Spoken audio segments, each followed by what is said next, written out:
xefa. Sí, cando diga xefa, empezamos. Sí. Bueno, boas tardes a todos e a todas.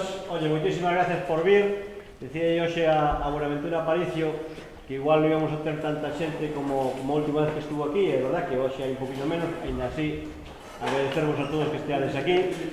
Sabemos que hoxe hai dous funerais ou dúas persoas que morreron, hai xente que falta porque ten que precisamente estar acompañando os seus familiares.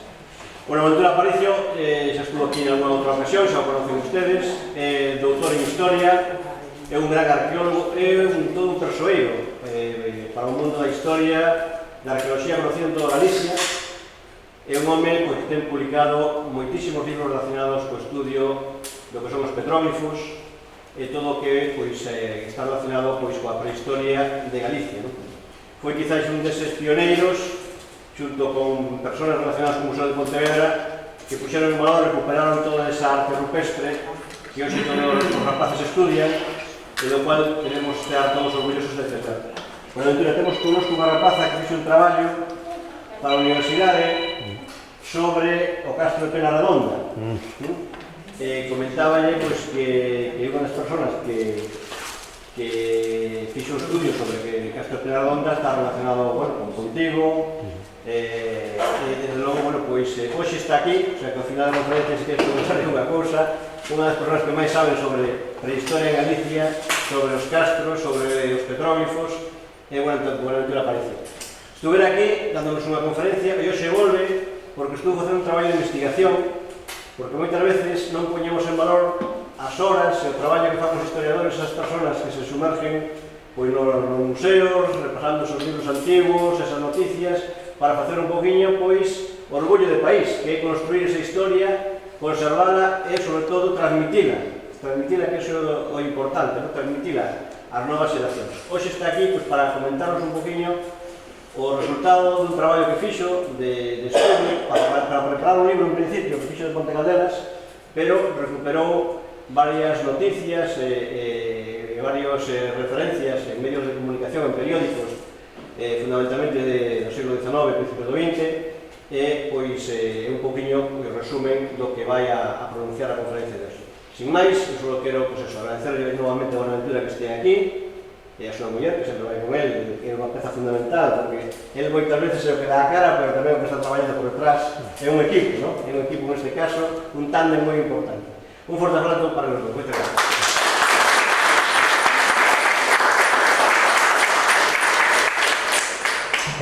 Boas tardes a todas e todos. É un placer para mí estar aquí en Forzans, un ano máis, para falar de cousas de hai tempo. Concretamente imos falar da sociedade, dos costumes, da migración en Forzans hai máis de 100 anos. 110 anos, máis ou menos. O sea, que aquí van a aparecer noticias e nomes, seguramente, si sodes de Forzans todos e radicados aquí, de toda a vida, dos vosos bisavós e bisavoas. Non avós, bisavós e bisaboas, porque son noticias publicados en dos periódicos que había en Ponte Caldelas, el Eco de Ponte Caldelas, el Heraldo de Ponte Caldelas, que foron publicados nos anos 1913, 14, 15 e 16. O sea, hai máis ou menos 110 anos. Entón, eso corresponde non aos avós, sino aos bisavós e bisaboas. E aquí o periódico citaba os nomes, de acordo cos sucesos que comentaban. Sí. Ese tempo era moi distinto de hoxe. En costumes, en cousas, toda a vida dura, moi dura, pero onde había moita xente, as aldeas estaban cheas de xente, e todo o campo estaba traballando. A economía agrícola, ganadeira, unha vida moi dura, e pois había unha parte moi importante de migración que sabedes que no tocante a Ponte Caldelas estuvo radicada sobre todo en Brasil, concretamente en Bahía. Os primeiros que foron a Bahía, a finales do século XIX, 1890 e tal, foron chamandos por outra xente, parentes, amigos, e se formou unha colonia moi importante de Ponte Caldelas en San Salvador de Bahía. Despois, máis tarde, en México tamén. Bueno, falando, unha das cousas máis importantes que había naquel tempo era a feira. A feira Forzans tivo unha feira moi importante que se celebraba o día 16 de cada mes, a feira 16. Non sei cando desapareceu, se foi nos anos 70 ou 80 por aí, non? Pero antes non, quizás. En que ano desapareceu a feira, que recordemos vos? Nos 60? 60 ou 70, non sei. Antes, non? Sí, 50 e pouco. Porque quedaran os cerdos en noviembre, despois desaparecendo. Xa. A feira marca un antes e un despois na historia de Forzans. Era moi importante, porque as feiras en 100 anos era un lugar non só económico, de venta, de compra, onde a xente levaba unha ovella, unha vaca, unha cousa, sacaban os cartos, automercaban, sino que tiña un papel social moi importante. A xente que estaba nas aldeas se movía pouco e unha vez ao mes se atopaban todos. Era un momento de enterarse das novas. Mira, en tal sitio morreu este, outro marchou para Brasil, outro tal. Era un lugar de encontro, de socialización, se falaba de todo, de dimes e diretes, como decimos. É unha cousa moi positiva. Cando morreu a feira, cando a feira desapareceu, Forzans xa non foi o mismo. Eso foi un golpe. A toda a aldea onde había feira desapareceu, foi un cambio brutal. Pero nas feiras pasaban, incluso cando traballamos recollendo material aí en Vilán, pois eses seres míticos que habitaban nos castros, seres fantásticos da mitoloxía popular, pois os mouros de Vilán, de xeito invisible, tamén acudían á feira de Forzans, a proverse de alimento e de carne, porque os mouros levaban a vida soterránea debaixo dos castros e tal, e non tiñan comida, tiñan que ir á feira a mercala. Tamén estaban os mouros aquí na feira de Forzans. Ahora, na feira pasaba de todo. Era unha cousa moi positiva, pero había ali hortas. Hoxe, cando falamos da gamberrada que hai, no respeto, eu das noticias que recollín de tal, a xente aquela tamén era moi bruta, a xuventude. Había unhas pelexas tremendas, unhas gamberradas terribles, pero que bruta esta xente. Non podemos idealizar dicindo todo pasado foi mellor. Había cousas boas e malas. Cando se cambia, agora somos outra xente, outras costumes, se cambia para todo, para ben en unhas cousas e para mal noutras, non? E xa veremos que na feira aconteceron sucesos moi curiosos. Por exemplo, había moita xente que tiña revólver. Acababa de rematar a guerra de Cuba e sempre que remata unha guerra, pois de estranquis escondidas se trae da guerra unha pistola. En Portugal, aquí, moitos galegos, que estaban algúns que se metían en matar, cando acabaron as guerras coloniais portuguesas de Angola e Mozambique, Portugal estaba cheo de armas. Se vendían por 4 patacos. Toda a xente que estaba metida na delincuencia en Vigo iban a Portugal e se facían con un revólver e unha pistola de xeito brutal. Había moitos revólveres. Por que? Porque os feirantes, cando iban ás feiras, iban a veces andando toda a cousa, levaban a veces, iban a comprar 3 ou 4 vacas, levaban cartas e tiraban. Que o levaban guardados nos sitios máis inverosímiles, nas botas, nun bolsillo, un peto que facían cosido na carneira do pantalón. Pero a pesar deses, había xente que os asaltaba nos caminos, hai 100 e 100 anos, e que tiñan que andar con cuidado. Entón, a veces levaban un revólver. Tan é así que ainda hai xente nas aldeas que un día, andando no fallado, no sobrado, ali nas cousas de vellas, nos avós e tal, teñen atopado revólveres xa enferruxados de todo, e se vives, coño, pero un revólver aquí, e tal. Pois era do avó, bisavó que o tiña. Pero hai moito feito de incautación de armas por parte da Guerra Civil. Ben, vamos a falar un poquinho con detalle da feira. A feira, por exemplo, noticia do Eco do 26 de xaneiro do ano 1913. Dice, a feira o día 16 viose moi concurridísima de xente. Esta feira celebrada na parroquia de Forzans. Se venderon gran cantidad de cabezas de gando, especialmente lanar e cabrín. Había máis na feira, máis ovellas e cabras que vacas. Non era especialmente como outras unha feira onde se vendían sobre todo vacas.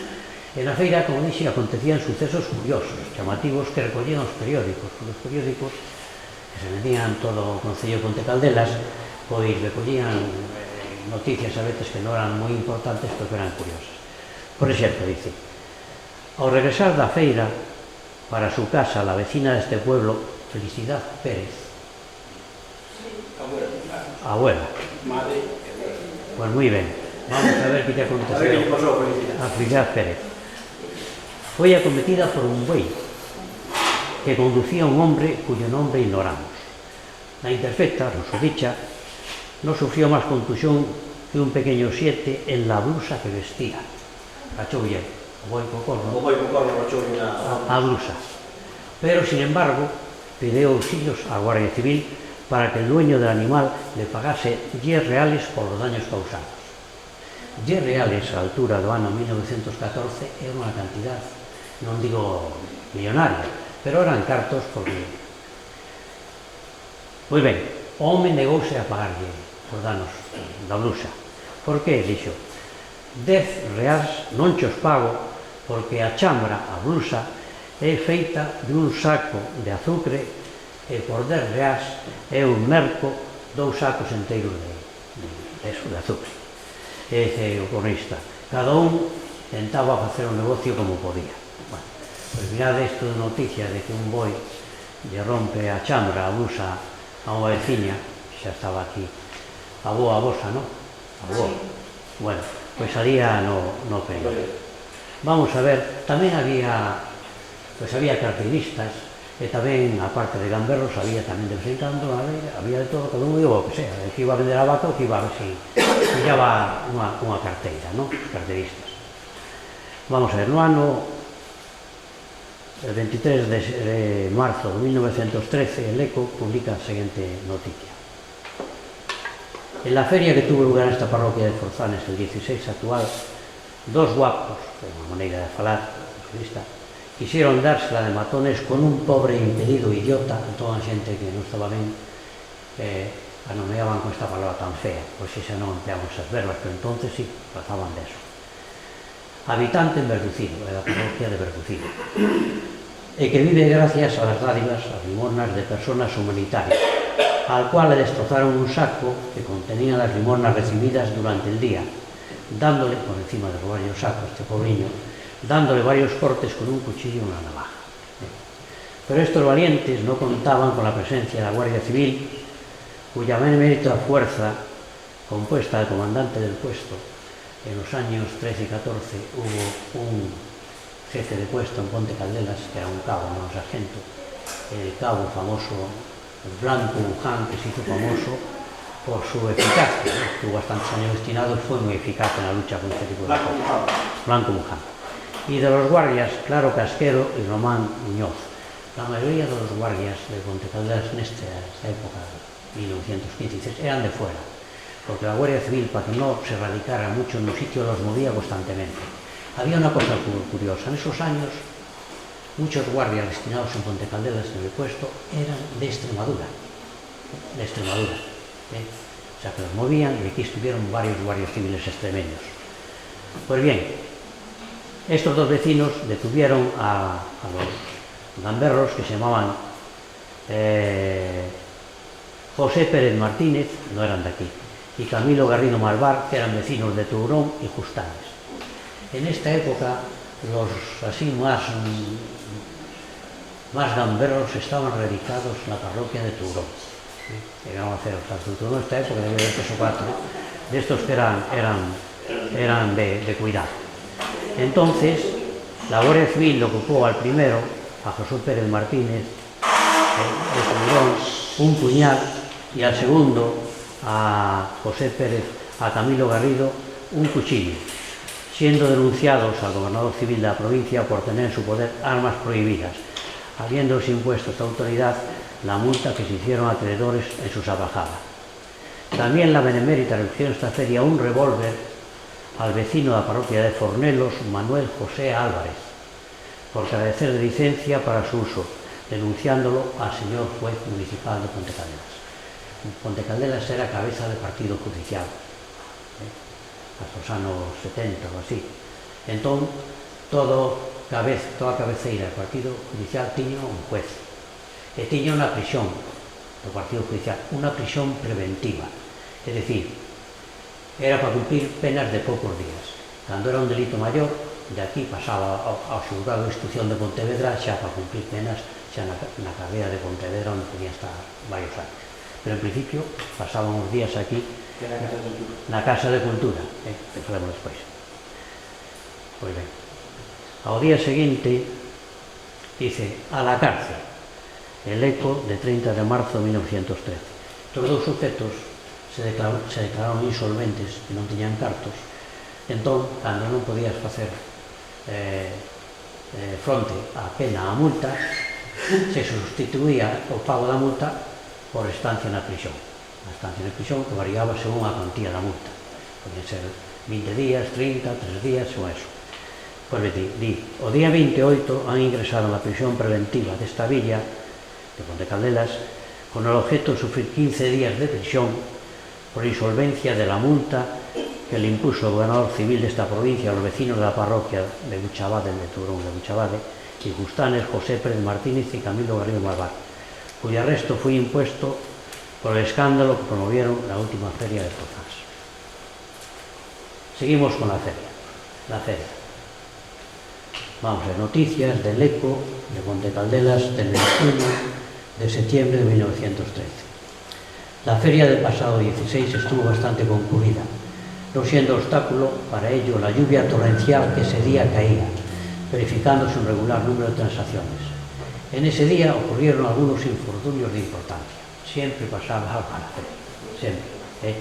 A una mujer, cuyo nombre ignoro, que había comprado un cerdo por 20 pesetas, o sea, a la altura de 1913, un porquiño valía 20 pesetas. 1913. Vale.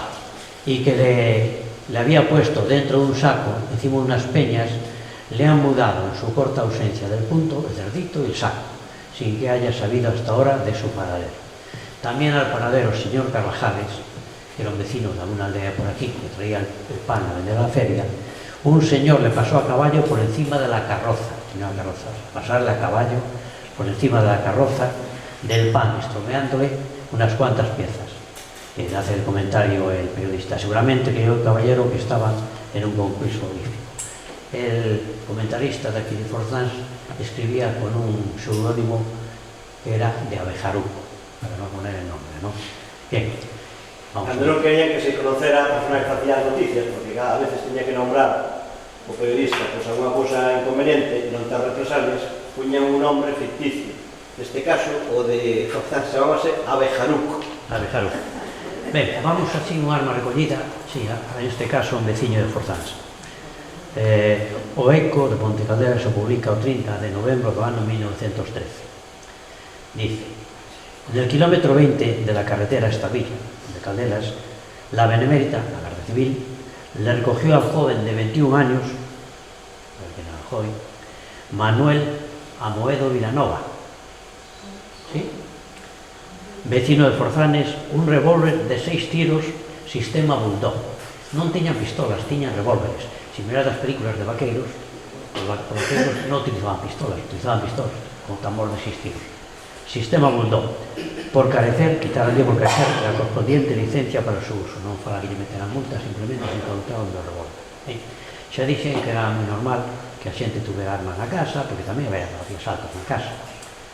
Un poquinho antes desta data, para que mirades os asaltos da delincuencia, na costa de la Xilde, que está baixando dende a Rigosa a Ponte Caldelas, aí salían asaltantes a roubar a xente que viña de Caldelas da feira. Aí salía a altura de 1900.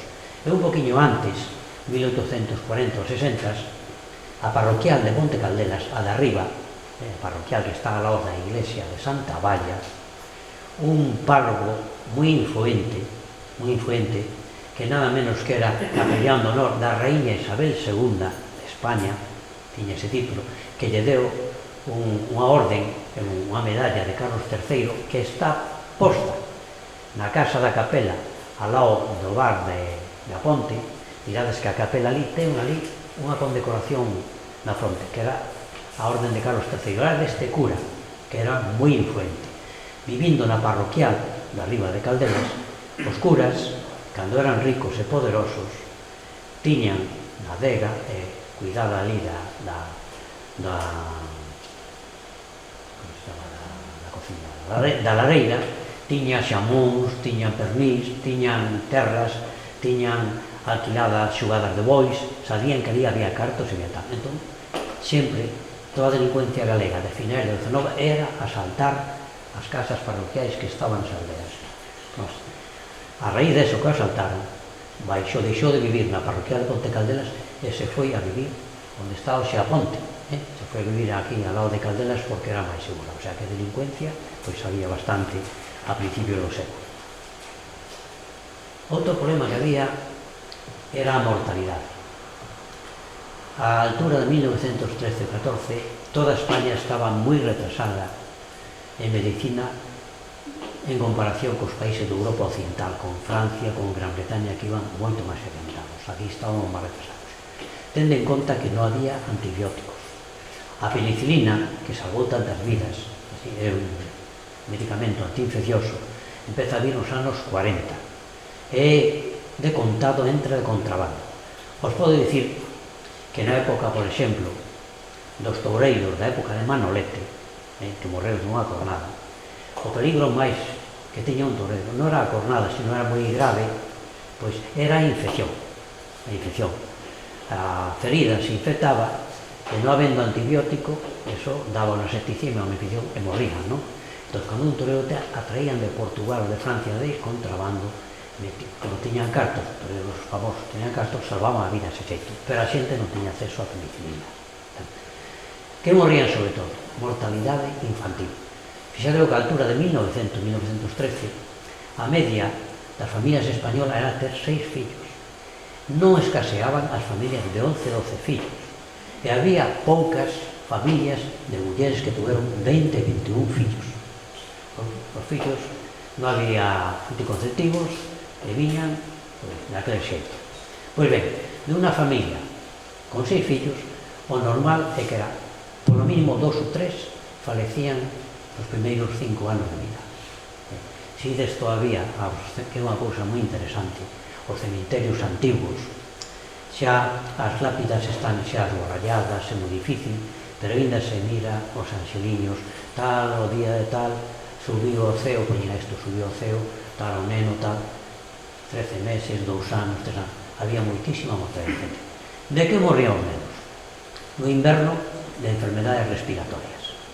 Un catarro, cualquier cousa, derivaba a pulmonía, non había antibióticos, había ervas, cousas desas, e nada máis se complicaba e morrían de enfermedades respiratorias. E no verán morrían de outra cousa, morrían deshidratados. Como non había neveira de outra cousa, co calor, calquer comida en mal estado daballe lugar a unha diarrea, a unha disentería, que non había nada para frearla.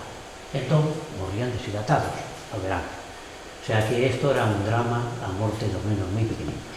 Vamos a ver destas defuncións. De Forzáns, el eco de Ponte Caldelas, 23 de novembro do ano 1913. Lorencito Rodríguez. A ver se identificamos este neno. En la noche del miércoles último voló al cielo el alma de Lorencito Rodríguez Xieiro, hermoso niño de 4 años de edad, hijo del prestigioso comerciante de esta villa de Forzáns y muy querido amigo nuestro, don José Rodríguez Vieite. Era un vecino rico de aquí de Forzáns. José Rodríguez Vieite. Sí. Abuela de Raimundo. ¿Era? Abuela de Raimundo. Abuelo Raimundo. Sí. Pues a este señor le murió un hijo, Lorencito, de 4 años, en el año 1913. Va a enterrar la capilla que hay allí, en la capilla de esa familia. Allí en el cementerio de Forzáns. Sí. Claro, pues sí. Esas cosas se van y todavía hay huellas. Otra defunción. Nos comunica nuestro corresponsal en el eco de Ponte Caldelas, 1 de marzo de 1914, que días pasados tuvo lugar el entierro del que en vida fue don Benito Martínez Pérez. A su hijo, don Manuel Martínez Fábrega, gerente de la fábrica de la Foré y demás familia, enviamos nuestro más respetable pésame. Don Benito Martínez Pérez, fallecido en 1914. Otro niño, el Heraldo, el otro Había dos periódicos, los Heraldo y otro. eran rivales, los dos eran conservadores, sí, conservadores. Bien, fallecimiento en Forzáns de un niño de 3 años. Ha subido al cielo en Forzáns Forzanes, entonces estaban sin galeguizar, los topónimos falaban Forzanes. El niño de 3 años, Manolito Barros, hijo de don Basilio Barros Martínez, también, periodo. Reciba a su desconsolada familia nuestro más sentido pésame. Estaba seguro que vuestros abuelos o bisabuelos os vais a acordar que están todos aquí recogidos en la prensa de esos años. ¿Veis? O sea, fijaros que cuando se quiere hacer historia y se va a los archivos, los periódicos, se pueden todavía recoger noticias que ya pues, la gente no recuerda. Seguimos con las circunstancias. Víctima del Heraldo Ponte Caldelas de junio del año 1916. Víctima de traidora y rápida enfermedad, estas frases que repetimos otra vez, traidora y rápida enfermedad, ha dejado de existir en esta localidad el honrado convecino don Juan Barreiro Couto. Baja al sepulcro, fijaos qué cosa curiosa, a la avanzada edad de 64 años. La media de vida en España ahora están los hombres aproximadamente en 80 años, las mujeres 3 años más. Mujeres, la media tiene 3 años más de esperanza de vida que los hombres. La media, la esperanza de vida en 1900 en España era de 50 años. O sea, que una persona de 64 años era una anciana, por eso decía a la avanzada edad de 64 años. ¿Cómo cambió lo que es el avance de la medicina, la mejor comida, la vivienda mucho más sana, total, lo que se ha avanzado? Entonces, bien. Bodas, pues también de vez en cuando, pues alguien se casaba. A ver quién se casó de esta época. El Eco, el 13 de abril de 1913. Esta frase también ponía, unieron su suerte, ante el altar en la iglesia parroquial de Forzanes, la hermosa señorita, siempre ponían de las mujeres calificativos muy galantes, hermosa, todas las señoritas eran hermosas, todas. Se daba siempre eso por descontado. Elvira Cal Pérez.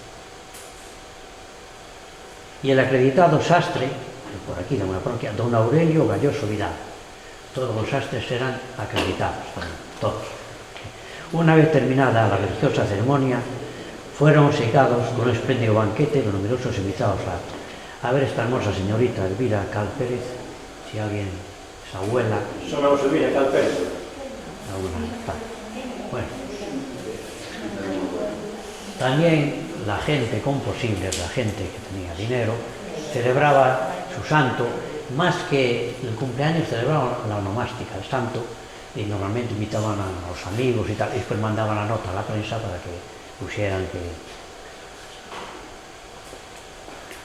recogieran la noticia de ese banquete espléndido que habían dado a la gente como signo de riqueza, de potencia de la casa.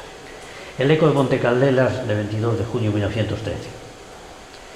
El día 13 del actual ha celebrado su fiesta onomástica el rico, siempre ponían el rico propietario, siempre ponían eso, de este pueblo, don Antonio Barros, el rico de Forzanes. Antonio Barros. Sí. El festejado invitó a numeroso público, siempre el público era numeroso, a un espléndido banquete que con motivo de dicha fiesta se dio en la casa de dicho señor. Resultó aquel banquete brillantísimo. Por todo. Siempre se de cuenta que los periodistas utilizaban siempre superlativos, siempre era muy... que era rico, era muy rico. Vamos con las operaciones quirúrgicas. Otro problema que se detecta aquí en Forzanes, tenemos en Ponte Caldelas, fue gravísimo, el problema de la hidrofobia, el problema de los perros rabiosos. A la altura de 1913, una mordedura de perro rabioso, un perro rabioso, tenías 13 días para aplicarte rápidamente una desinfección muy a fondo, porque después de los 13 días no había nada que hacer. Y la muerte por hidrofobia era una muerte de las más horribles que había. La hidrofobia era provocada por una bacteria, por un microbio llamado corpúsculo de Negri. Se metía por la sangre e iba al cerebro. Y al final morías de unos ataques epilépticos tremendos tremendos. Tenemos episodios de que la gente, las convulsiones que le daban, lo ataban a un carro y allí, soltando espumarajos por la boca, moría de un infarto que se le paraba el corazón. Era horrible, horrible. Entonces, era tremendo, ¿no? Eso. En Pontevedra había un dispensario antirrábico contra la rabia y rápidamente llevaba a toda la gente allí. Pues bien, aquí no sabemos ningún caso, pero de operaciones quirúrgicas que hacía así. Tuvo especial fama un médico que tiene descendientes en Ponte Caldelas, que se llamaba Arruti. Todavía queda descendiente de Arruti, del médico este. Pues parece que tenía muy buena mano. Vamos a ver lo que hizo aquí, una operación que hizo un señor de Forzanes. Los médicos, naturalmente, eran competitísimos, o sea, muy competentes.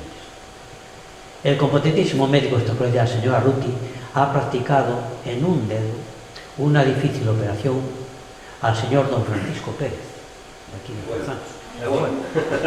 Pues tenía algo en un dedo, a mí me pasó en un dedo. Comerciante del inmediato pueblo de Forzanes. ¿Tenía comercio aquí? Claro. O sea que Forzanes era importante, había comercios. Varios comercios. Era uno de los mejores de esta zona, ¿eh? Ya. El primero. Tenía mercancía de Pontevedra en carros vacas. Ya. Sí. No digo lo que era Gaxate, lo que era Gaxate. Gaxate había fondas, comercio, tiendas, aquello en la capital. El resultado de la operación fue inmejorable, por lo cual enviamos nuestra efusiva felicitación al ilustrado galeno y al estimado paciente. O sea que le salió bien, no sé qué le enviaron el dedo, pero según dice aquí, quedó como nuevo. Sería cosa. También publicaban la gente que era muy religiosa la asistencia a los novenarios. Antes de la fiesta de un santo reconocido se hacía un novenario, la gente iba a tal. Pues bien, la gente muy católica va a novenario. El eco del 13 de julio de 1913. Hemos tenido el gusto, estas frases, la caballerosidad se perdió. La gente era muy caballerosa. Hemos tenido el gusto de saludar en Ponte Caldelas a los señores siguientes: don Cándido Barros, bien. Acaudalado propietario, eran ricos, prestigiosos, acaudalados, de Forzans, y su hijo, igual hijo, que vinieron a Ponte Caldelas para asistir al novenario de San Benito. El señor don Cándido era muy religioso. Al novenario era una persona muy religiosa. Y después también se ponía la asistencia a ciertos lugares que daba prestigio, quedabas muy bien delante de la gente de Ponte Caldelas y tal. Vamos a ver. El eco del 24 de agosto de 1913. Con objeto de tomar los acreditadísimos baños de la Toja, hacía unos años se había descubierto que en la isla de la Toja unos barros que había, unas rameiras, tenían unos efectos terapéuticos admirables para las enfermedades, sobre todo de la piel. Se había descubierto de una manera muy casual. La isla de la Toja estaba abandonada, no había nada, y parece ser que alguien del pueblo por allí tenía un burro enfermo, entonces lo mandaron a la Toja, no había nadie allí, para que se muriese.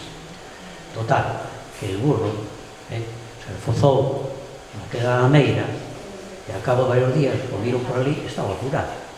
Entonces, a partir de eso, veñen os acreditados baños de la Toxa. Los acreditados baños de la Toja salió para este punto, si iba de viaje, la distinguió la señora Ana Camiña. Ana Camiña. Sí. Y después más cosas, para darle más tal. Y para que la estancia en dicho punto le fuera más grata, fue acompañada por su bellísima hija Herculina. Bellísima hija. Todas las hijas eran bellísimas. Las señoras, todas también. Herculina. Lo que deseamos es que los baños les surtan efecto apetitivo. Estas notas eran notas de sociedad para la gente ya.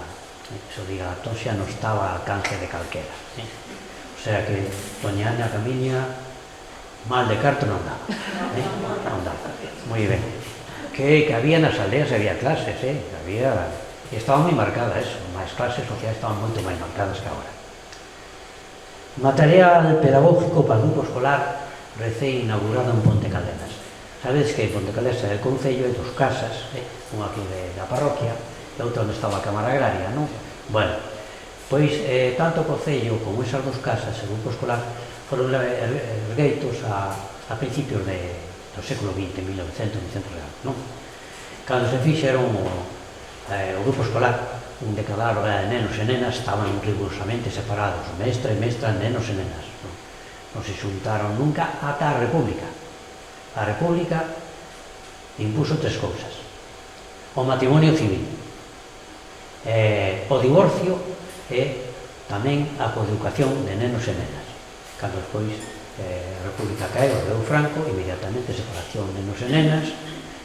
Todos aqueles que se casaron por lo civil non serviu o matrimonio totalmente, quedaron o matrimonio invalidado totalmente o registro civil, tuveron un problema de moita nariz, non valía, non? Todo foi anulado. Bueno, pois vamos a ver. Que había o problema? Non tiña material, mapas, entre esas cousas. Que se fixo? Ha llegado el eco, 16 de abril de 1913, ha llegado hasta nosotros la noticia de que el acaudalado propietario de Forzanes y teniente alcalde de este ilustrísimo ayuntamiento, creo que después fue alcalde, don Manuel Rodríguez Viéitez,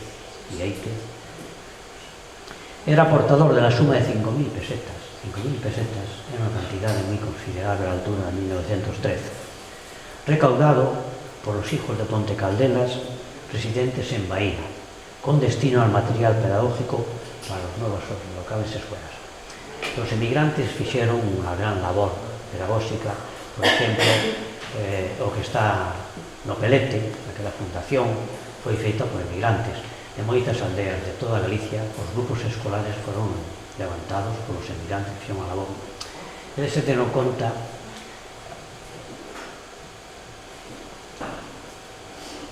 eu coñecín a un fogueteiro de Campelo, tengo feito 50 anos de traballo de campo recollendo por media provincia de Pontevedra, fogueteiro de Campelo que elaboraba foguetes, que foi emigrou a Brasil a altura tamén de 1920 e tal.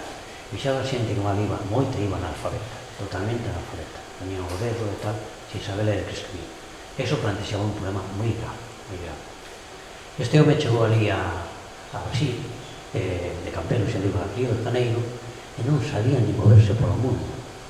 Campelo non andiña de nada, xa digo, analfabetos e tal. E me contou ali que chegou a Maixandín, nos xardíns, andando ali por Río de Janeiro, e entrou a ganas de mexar e tal. Bueno, subiu ali e se meteu nos xardíns ali, e tal.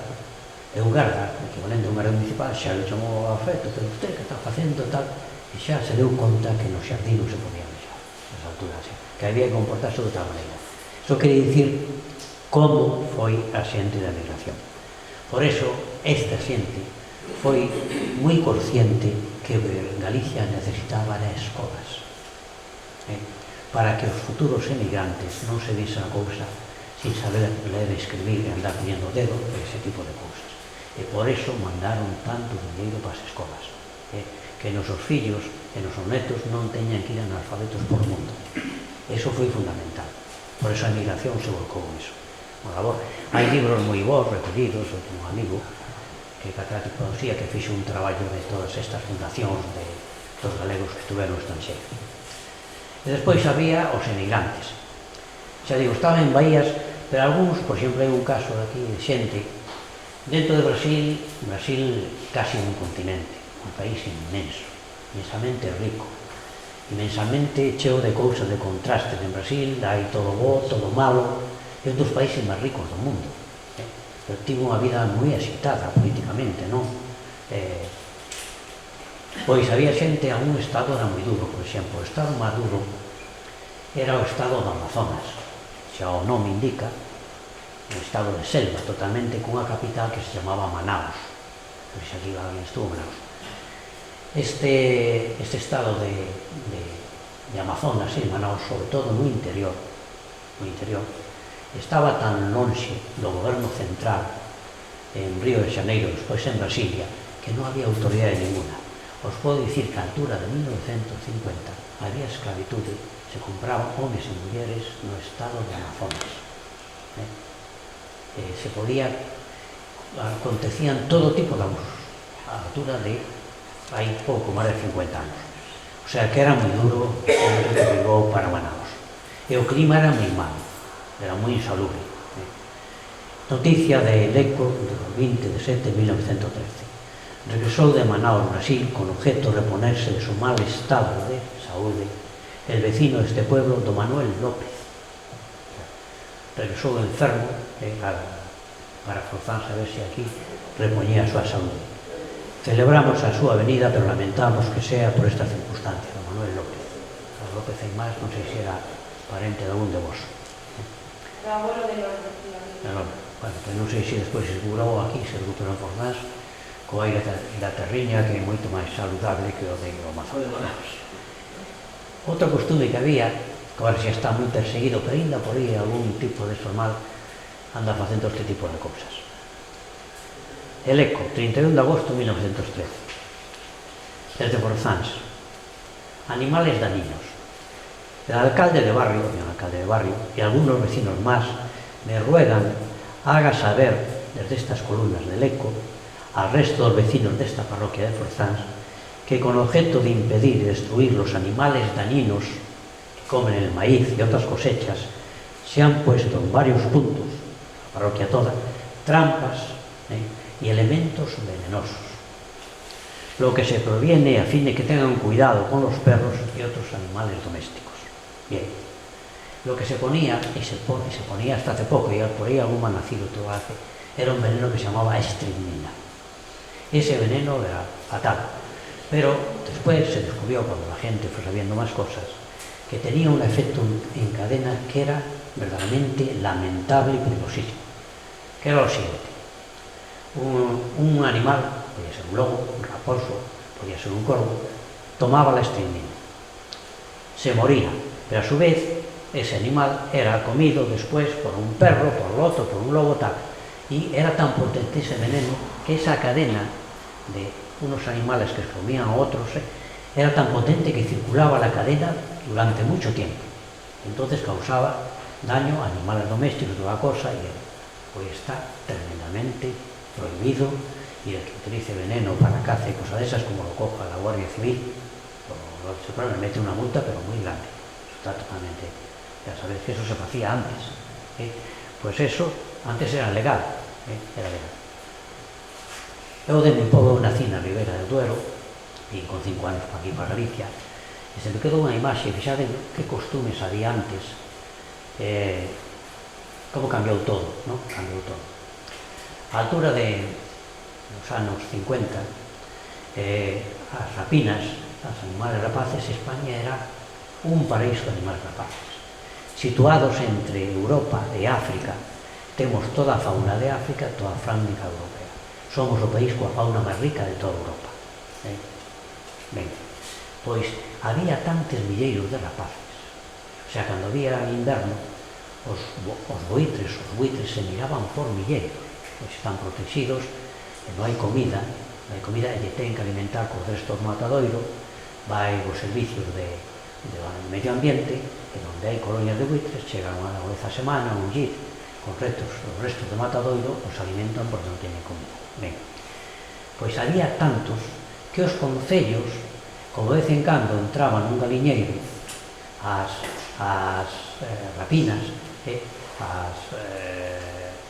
as aves destas rapaces entraban e comían os pollitos, estaba permitido, estaban considerados animales dañinos, o concello pagaba 3 pesetas a aquel veciño que enseñara as poutas, mataba un águia, a veces un águia real, como a xoria, un águia culebreira, un águia imperial, cortáballe as patas, iba ao concello e se enseñaba a pagarle 3 pesetas.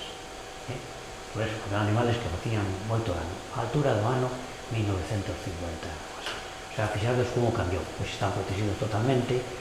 Algunhas como a águila imperial estaban en peligro de extinción, só despois de meter moitísimos cartos se recuperou esa población. Bueno, pues se combatían todavía con veneno. Hai outra cousa, as estradas. As estradas que coñecedes a que vai a Milán son estradas que teñen pouco máis de 100 anos. 100 anos. Estaba totalmente, eran camiños todos, nada máis. E nova carretera, el Eco 13 de 7 de 1913, desde Forzans. Desde el lunes último, en 1913, está abierta a la libre circulación la nueva carretera que une esta parroquia con la villa de Fornelos, pero solo llegaba hasta Milán, se fue facendo a trozos. Por ella circula toda clase de vehículos hasta el inmediato lugar de Milán. Hasta 1913 había carretera hasta Milán. Lo celebramos y deseamos que dicha villa esté muy pronto accesible en toda su extensión, ya que puede contribuir, y de hecho en gran parte contribuye al progreso de este pueblo. Los diputados que se elegían, que eran, había una cosa que era caciquismo, estaba el señor Riestra, el señor Bugallal, que eran caciques, controlaban los votos, compraban los votos. Todas las elecciones estuvieron en España hasta amañadas totalmente en todos los sitios, hasta, vamos a ver, el presidente de la República, Manuel Azaña, cuenta que intentó ser diputado por un concello de la provincia de Toledo en el año 1923 y no pudo serlo porque un cacique tenía todos los votos amañados. O sea, que hasta después de la dictadura de Primo de Rivera, hasta la República, las votaciones todas se compraban los votos. A veces simplemente se llevaban las urnas, si no había sido favorable, las vaciaban, y allá cerraban el colegio y metían todos los votos. Y a veces había más votos que votantes. O sea que así eran las elecciones. Entonces estos diputados caciques que llegaban, lo primero que habían los vecinos, vamos a hacer una carretera.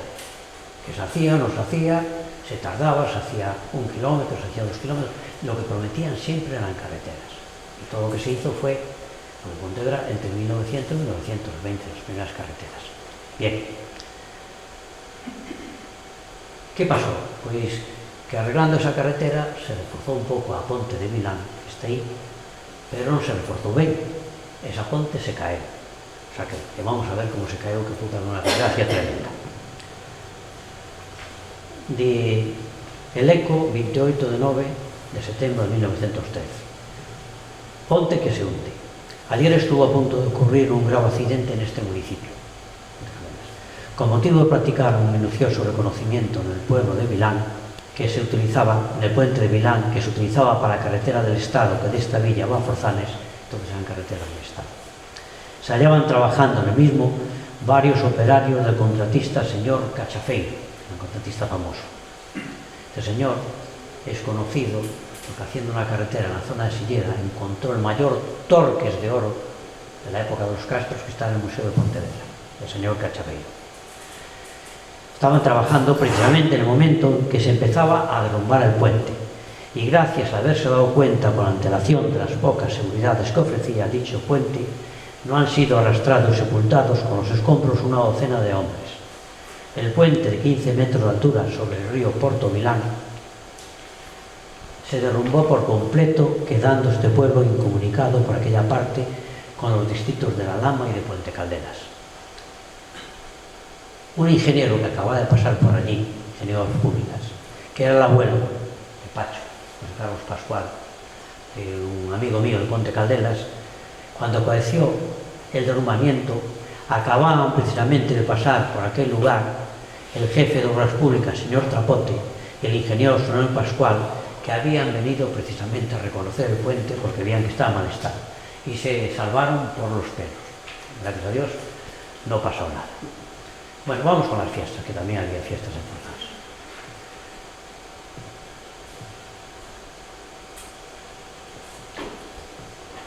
Ha dado principio el Eco 7 de septiembre de 1913, el novenario que antecede a la grandísima fiesta que en honor de la Santísima Virgen de la Caridad, que son las fiestas principales que celebráis hoy en día, tendrán lugar en este pueblo. Hacían 4 días de fiesta, los días 13, 14, 15 y 16 del mes de septiembre. Para amenizar dichos festejos se hallaba contratada la acreditada música de Puente Sampaio. Por lo visto había una música en Puente Sampaio que la contrataban todas las parroquias de los alrededores.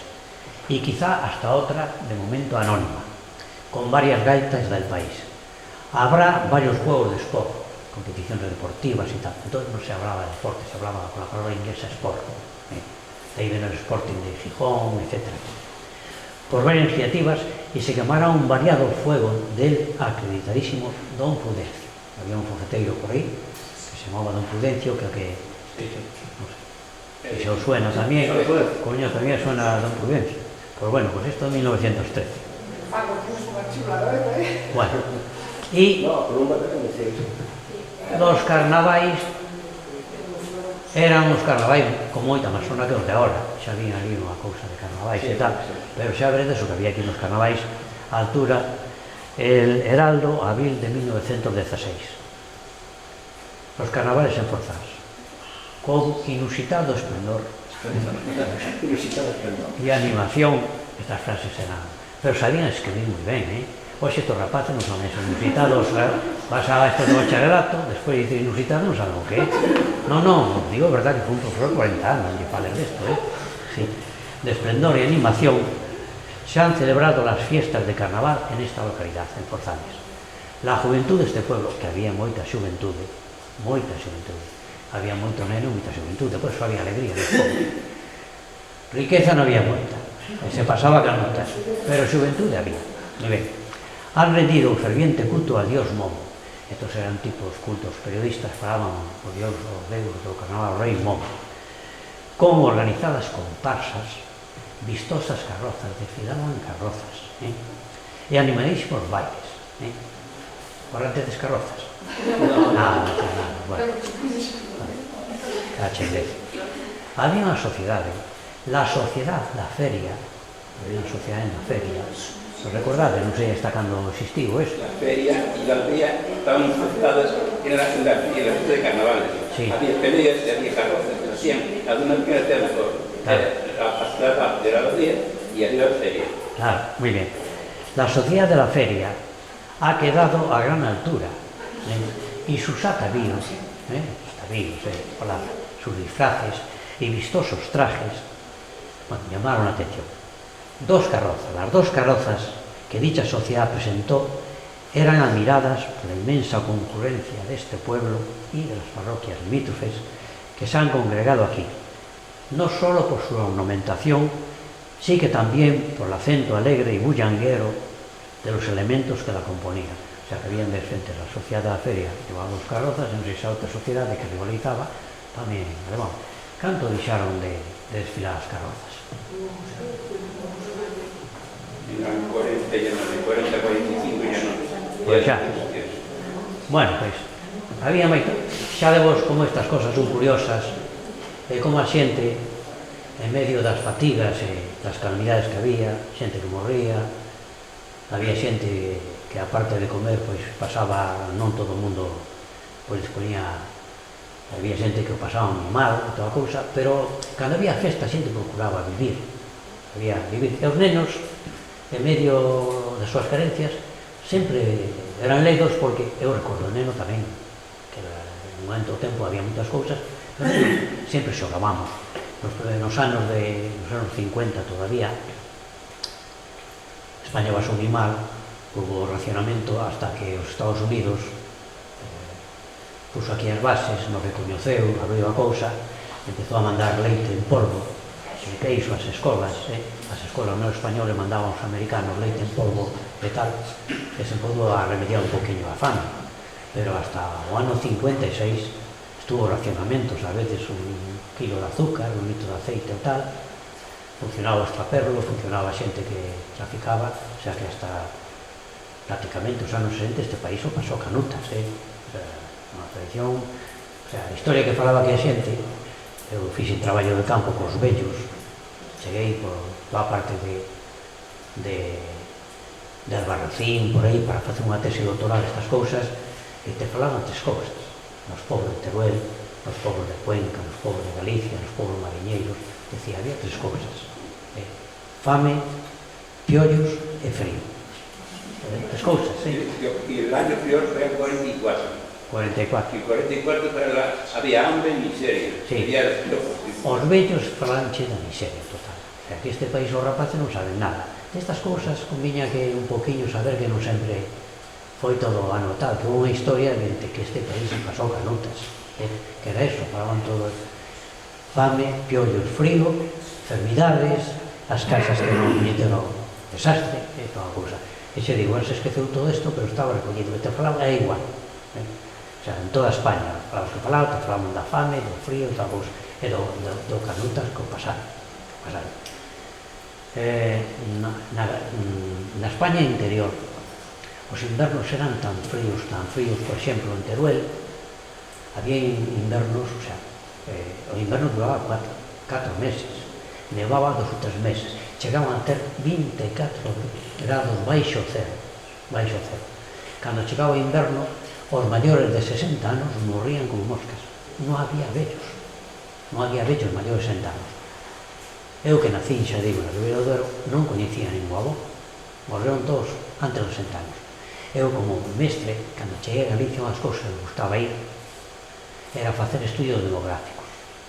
Entón, estaba de mestre, por as tardes tiña tempo, aparte de Mondariz, por aí, que daban aldeas moi antiguas, me iba ao cemiterio, sempre iba ao mediodía con luz, non son masoquista.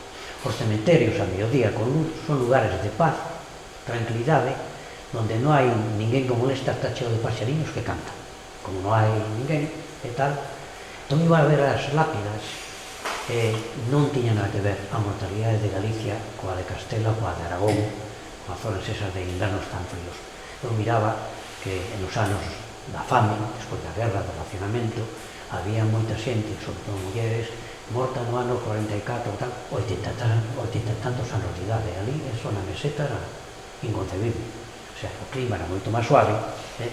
Nas aldeas, pois, bueno, a xente, por exemplo, cando se pasou moi mal, pasou peor a xente das cidades, que se non había comida, que o que tiña unha leiriña, tiña unhas galiñas, uns ovos, tiña uns galiños, unha cousa, e iba tirando para diante, esa cousa.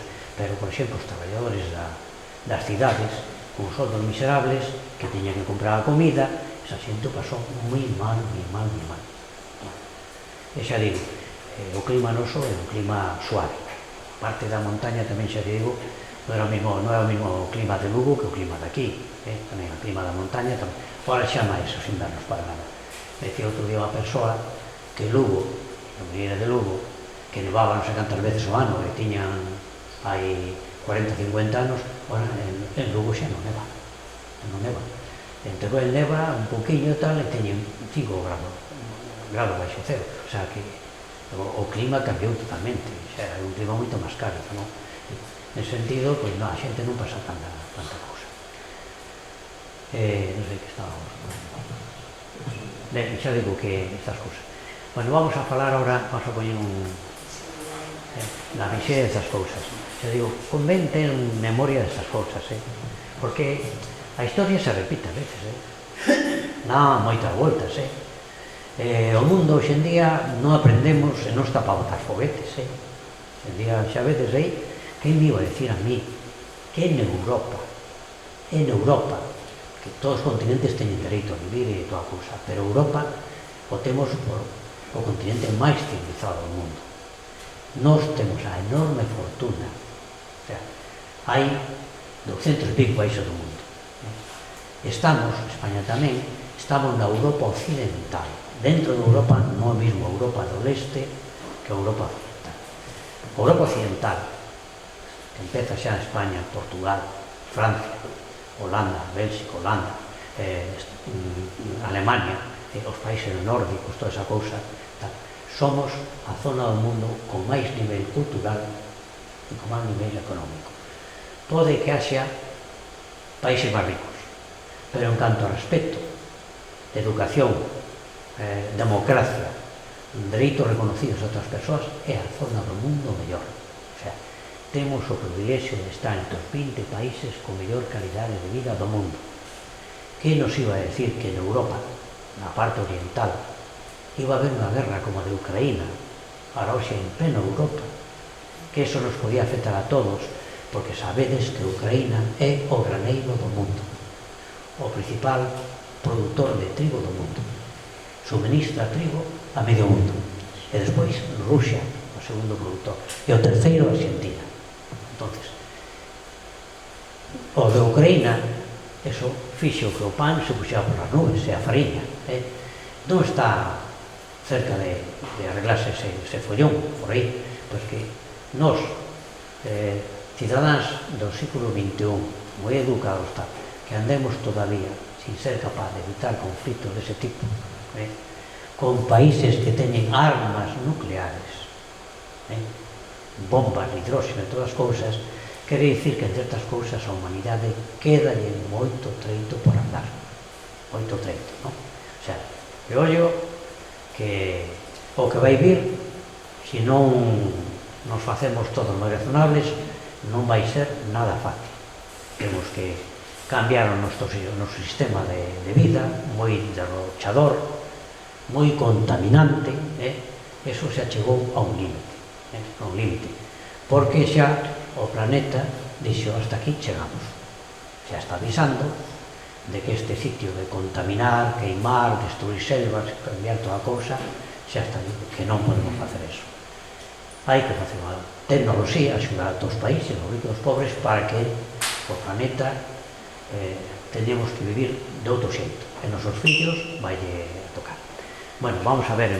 Pode corregir sobre o que dices de Brasil. Mais foi Argentina. Argentina dou máis de comer aos españoles que Brasil. Porque que va a xente de Galicia, portanto, a Argentina e Uruguai.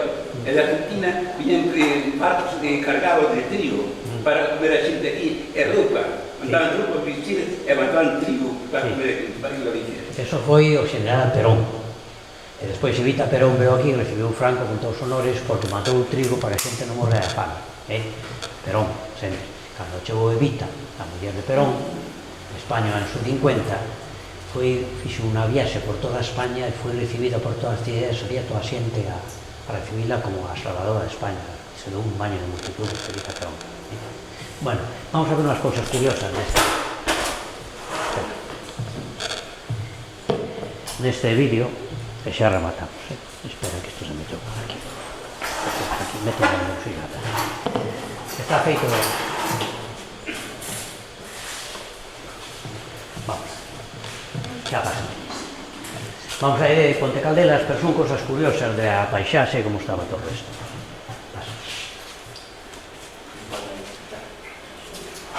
Este é un libro de Ponte Caldelas que recolle toda a vida da parroquia do Concello hai 100 anos. Aquí estaba o pobo. Mirad, isto era Ponte Caldelas a principio do século XX, verdad? Mirad e fixade unha cousa. Non había arborado, os montes todos estaban sin arborado, estaban a toxo. A repoblación, os eucaliptos, que invaden todo, os truxo un xesuíta de Australia, non árbore aquí non había eucaliptos. Os truxo no século XIX, un xesuíta de Tui, truxo unhas plantas de eucaliptos como árboles de ornamentación, de xardíns. Hai rosendo salvado. Exactamente. Despois, un presidente da Diputación, o presidente de la Xota, presidente da Diputación, foi o que fixo a gran repoblación de eucaliptos en toda a provincia de Pontevedra. Empezou a hacer porque medraba moi rápido, daba moita madeira e tal. Bueno, hasta entón, fixade, estaban todos montes pelados, a toxo. O toxo era moi importante porque era a cama do gando e con el despois se facía o estrume. Non había cartos para ter abonos artificiais, ni tramón, esas cousas. Era simplemente o estrume das cabras. Entón, había que ter unhas parcelas de toxo, porque senón non había estrume, por tanto non se podía abonar. E xa, fíxate, esta era donde estaba o castelo de Ponte Caldelas, aquí, arriba. A torre que quedan ainda, quedan os alicerces, quedan os cimentos. Hai un ringleiro de pedras, de perpiaños, moi ben feitiños onde quedaba esa torre. E aquí estaba recén feito a capela do Casteliño, do Sagrado Corazón, que vamos falar desa devoción, que en Atruxo, a polémica que houve con esa devoción, con unha polémica tremenda en Francia, coa devoción a un corazón, do Sagrado Corazón, falaremos despois. E mirade que non había nada, Ponte Caldelas era todo isto. Aquí está a parroquial, de Santa Valla, era todo isto, nada máis. Ben, pasa. Xa vedes aquí, tamén Ponte Caldelas, xa non existía nada máis, recén feito o Concello e as dúas escolas aquelas para que os veciños de Bahía regalaran o material. Nada máis. Ponte Caldelas é curioso, se creou o que é o pobo debaixo desta torre, deste o castelo de aí que vemos, que era unha torre do arcebispo de Santiago. É dicir, antes de que estabeleceran os concellos as cousas, o que cobraba os tributos era o arcebispo de Santiago, era unha vila señorial do arcebispo de Santiago. Bueno, pois como Pontevedra. Pontevedra toda era do arcebispo de Santiago, hasta que chegaron os concellos e tal. De feito, Pontevedra, o arcebispo, a veces a xente se rebelaba, non quería pagar os impostos, que eran moi grandes, se sublevaba e tal e cual, e sempre había unha torre para defenderse. Pontevedra tiña unhas torres arcebispais poderosísimas que estaban ao lado da iglesia de Santa María, donde está hoxe o Palacete das Mendoza. Bueno, esas murallas se tiraron hacia 1890 así, pero todavía hai fotos, se había fotografía desas murallas. Bueno, ali, se se sublevaba Pontevedra non querían pagar, se refuxaban adentro ali e non lle podían hacer nada. Pasa. Aquí tedes as escolas, mira que esta de nenas, que é unha nena, esta era de nenos, abaixo a escola, enriba a vivenda do mestre. A escola e a vivenda do mestre. Este é o concello, mirad como estaba. Pasa. A cadea, a cárcere do partido judicial, onde aqueles señores meteron 15 días. Mirade que tiñan rellas, para que nada. Esta cadea tiña un xeito aí, descubrí unha noticia curiosísima que me mandou un señor a raíz de que no libro lera unha noticia que é o seguinte, que a xente de Caldelas non o sabe, que aquí hai enterrada unha persoa, está enterrado un sacerdote debaixo do chan, que non o sabe ninguén. Mirad, esta cadera son as celdas, a un lado as celdas, a entrar aquí polo vestíbulo estaba unha capela, todas as cárceres tiñan un capelán, asistir aos presos tal, o sea que había un cargo que era o capelán. Entón había unha capela aquí a entrada, onde está o seu vestíbulo na entrada, e arriba estaba a vivenda o director da cárcere. Había un director da cárcere, aquí estaban poucas celdas, deben ser 4 a cada lado, non? Aí estivo pechado uns días Alexandre Bóveda. Sabes quen foi Alexandre Bóveda? O que fixo o Estatuto de Autonomía de Galicia durante a República, que foi votado en Galicia, pero o Congreso non pudo votarlo en Madrid para darlle validez, porque se votou aquí en Galicia o 16 de xulio, teña que ser ratificado polo Congreso, e o 18 hubo a sublevación de Franco, entón quedou totalmente anulado. Bueno, estuvo aquí Alexandre Bóveda. Ese morto, quen era? Pois este veciño me dixo que era un bisavó, algo así, del, que era o capellán da cadea, que cando morreu deixou pito que o enterraran ali ao lado do altar da capela. Aquelo se perdeu, está todo modificado, non se escavou aí abaixo, onde é a entrada, onde fan as exposicións, e aí abaixo está enterrado ese capellán e tal, que non sabe ninguén en Ponte Caldelas. O sea que se un día aí abaixo escavamos, vamos a topar a tumba deste sacerdote. Perdón, poderia facer unha pregunta? Di. Ao lado da Escola dos Rapaces había ali un edificio con moitas ventanas, Sí. que era donde está Rei, Onde está? donde está a discoteca Rei. Aí non sei iso, non sei. Xa eso non sei. Iso que Eu vi viste na historia. xa, pero aí non contaba, non xa nos periódicos, as fotos que hai, o de aí non está recollido, Isto, o Concello, Acordo eu? xa, o Concello ten unha serie de fotos, nas que deron vecinos e tal, toda a cousa. Pero eso non está, Eso non está. Claro, todo de Fotografía. pedra, Pero ten usted fotografía? Eu teño. E sabe non ten fotografía? Eso, por eso non queda. Era che ben grande. Xa, claro, non queda fotografía desa. E vendeu non te viento. Xa. Bueno, este é o balneario, mirade a estrada toda de terra, pasa. Tamén outra estrada do balneario, que ardeu despois, pasa. A parte traseira do balneario tamén, pasa. Aquí o vedes tamén, pasa. A ponte, a parte máis antigua foi ergueita no século XVI, no século XVI. estaba nun camiño real que iba cara ao Ribeiro, non? Despois ten moitas reformas, tamén reformaba moito tempo, a ponte moi antigo. Aquí, antes da ponte, o que había era un vado, no camiño antes desa, entón, no século XVI, había un vado, porque aquí prácticamente se pasaba a pé. Entón estaba un camiño que había que pasar por aí polo vado, antiguamente, antes da ponte, pois, no inverno se había chea, non pasaban, xa había. Se construíu no século XVI, pasa.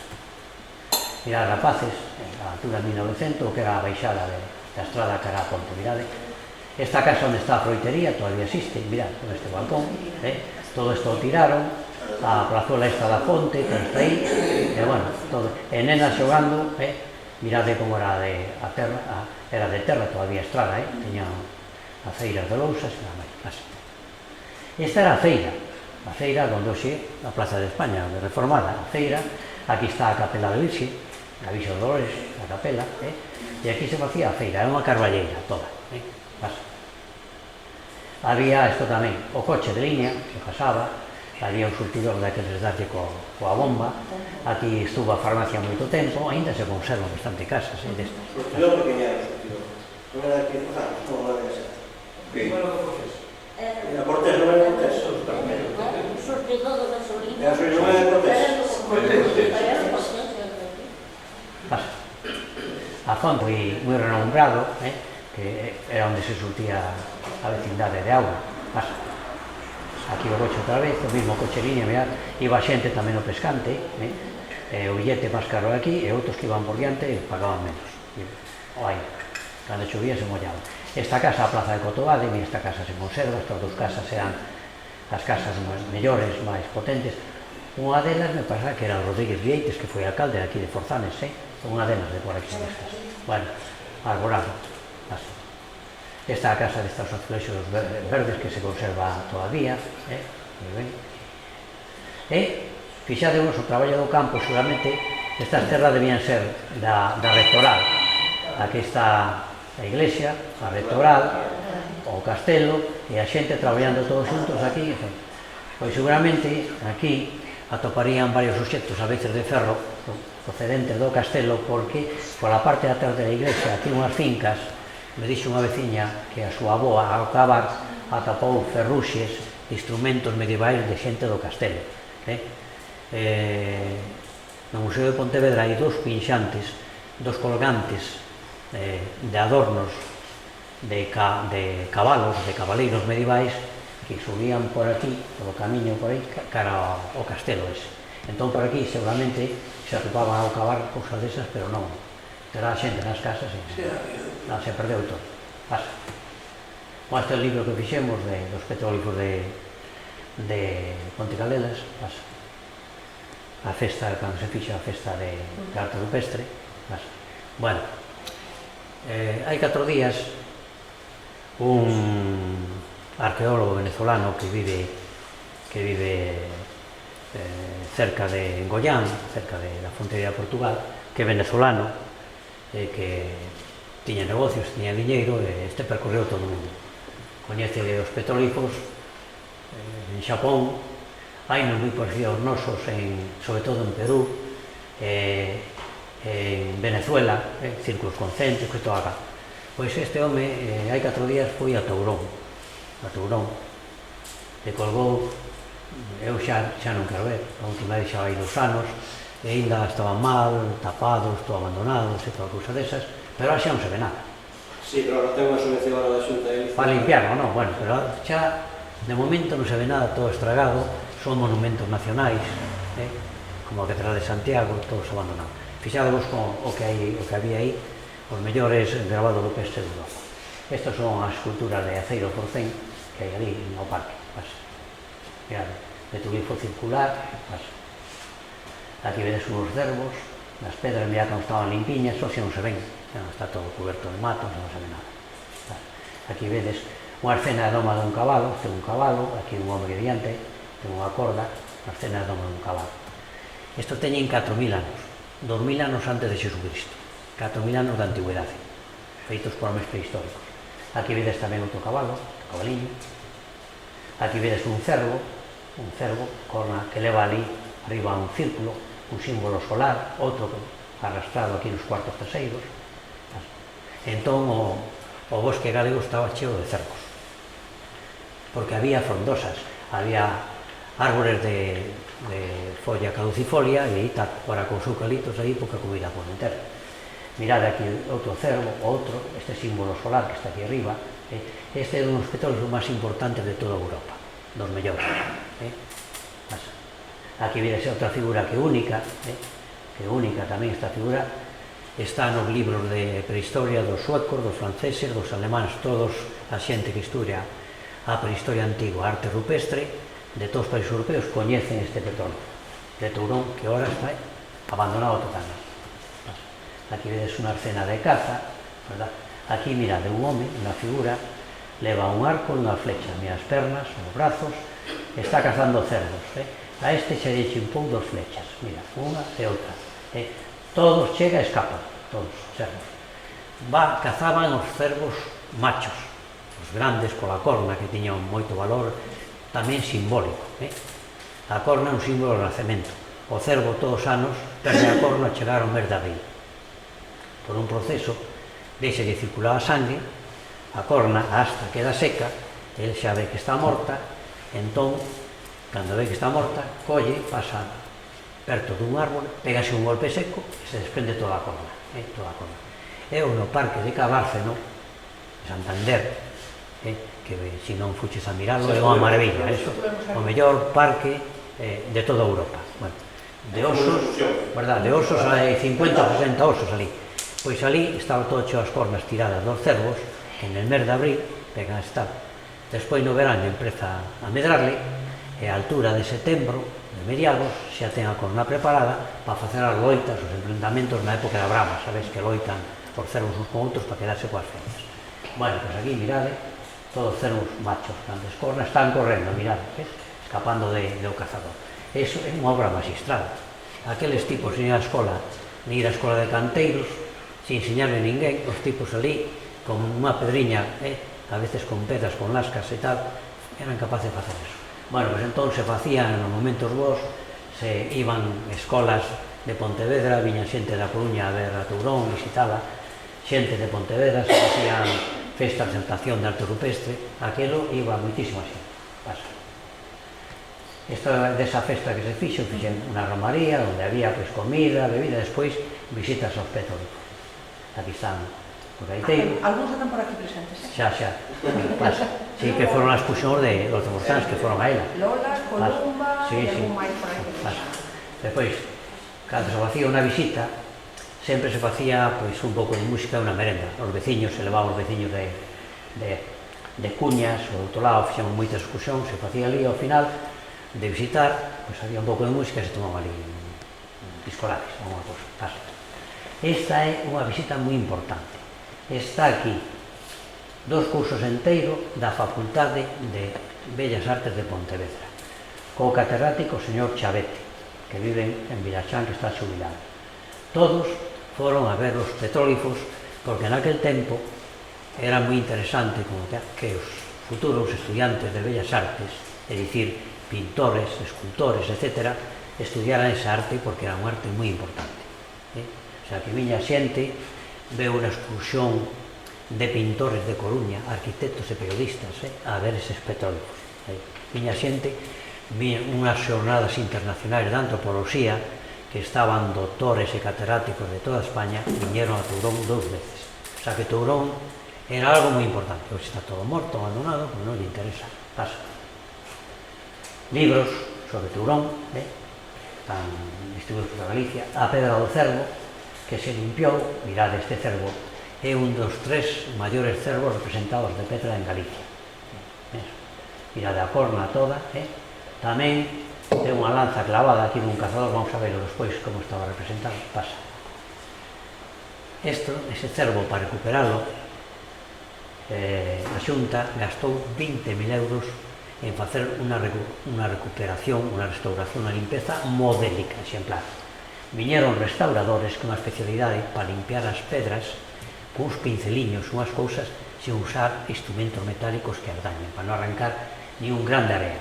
Estaban con cepilliños, mollando papel de celulosa, despois unha especie de bisturíes para limpiar o moho, todo tipo de cousas que teñen, que a pedra cría, e deixalo en tal. Mirad, se descubriu que houbera unha canteira, donde os canteiros, mira, as cuñas, sacaron pedra, pero onde estaba o cervo, os canteiros tiñan moito respeto ás pedras, aos debuxos que fixeron os antigos.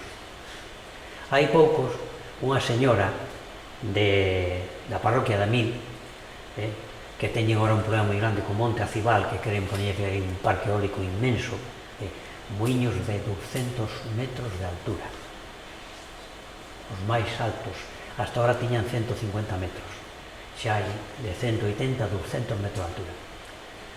Para sostener tal cachivache desos, teñen que facer unha fochanca que equivale á fondura, teñe 3 camións de obras un sobre outro, e fan un diámetro da excavación de hormigón armado para que o vento se poda 200 metros de altura. Ten en contra que a iglesia da Peregrina parece que ten 40 metros, estamos a falar 5 ou 6 iglesias da Peregrina, de altura. Teñen que facer unha cimentación inmensa, e despois teñen que facer o que é peor, unhas líneas de evacuación que teñen eso, o que producen, por uns cables, teñen que levarlo despois a un transformador.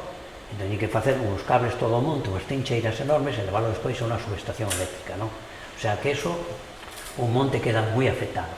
Se hai cousas de valor no monte, pois hai que protexelas, é dicir, non poñades aquí, o poñades 200 metros máis para aquí, máis para lá, tal, e andan aí, pois facendo eso que as cousas de valor non falan. Entón, me contou unha cousa que eu sospeitaba que é o seguinte.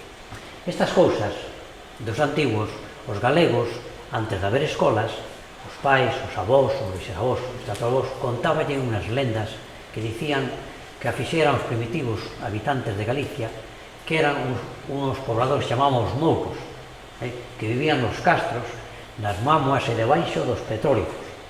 Ese pobo tan antigo, isto todo son lendas, era moi poderoso, tiña poderes, tiña maxia, tiña moitísimo ouro, pero eran peligrosos, eran peligrosos.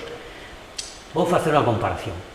Por exemplo, temos unos persoeiros que son os santos galegos, aos que os galegos les teñen moito respeto, San Benito, San Blas, Santa Marta, aos Cadaleitos, Ponte, que volveron a salir, pero non deixa dar a volta, que é unha tontería. Mira, como antropólogo podo dicir unha cousa. Os curas a veces se meten en camisas de 11 varas e cousas desas que... Vamos a ver. Isto de levar os mortos no Cadaleito é unha tradición que ten moitos anos. É unha crenza ao povo galego que non lle fan dano a ninguén. Que metan ali unha persona ofrecida que estuvo a punto de morrer, que lle fixe unha promesa a Virxe a Santa Marta de que seus amigos ou familiares o levan ali como feito de agradecemento a Santa Virxe que pensa que lle curou a doenza, non fai dano a ninguén. A ninguén, unha tradición que a xente o fará mentras quera, xa chegarán os fillos, os netos entre poucos anos e as cousas se van facendo, se van olvidando. Meterse neso, que a xente dáballe esperanza, tranquilidade, que iban con fe, con unha cousa desa. Quitarlle así as bravas, eu aos sacerdotes daríalle un pouquiño de antropoloxía, verdad?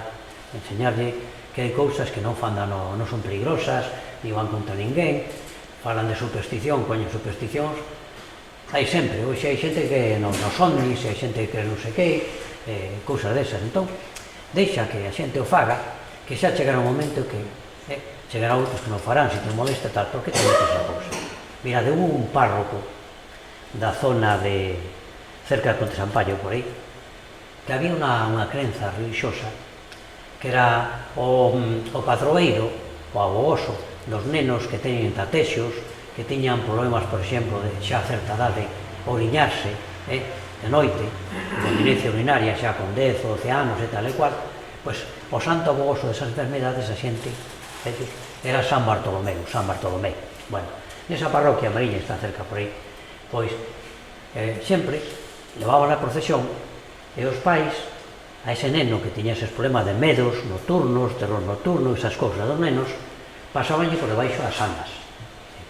O feito de pasar por un estreitamento en San Benito por debaixo, en Santo Paio, en Campañó, por unha ventá, é un acto simbólico de que un neno que ten unha tacha, que ten unha cousa, unha persoa, se simboliza un feito dun novo nacemento, de volver outra vez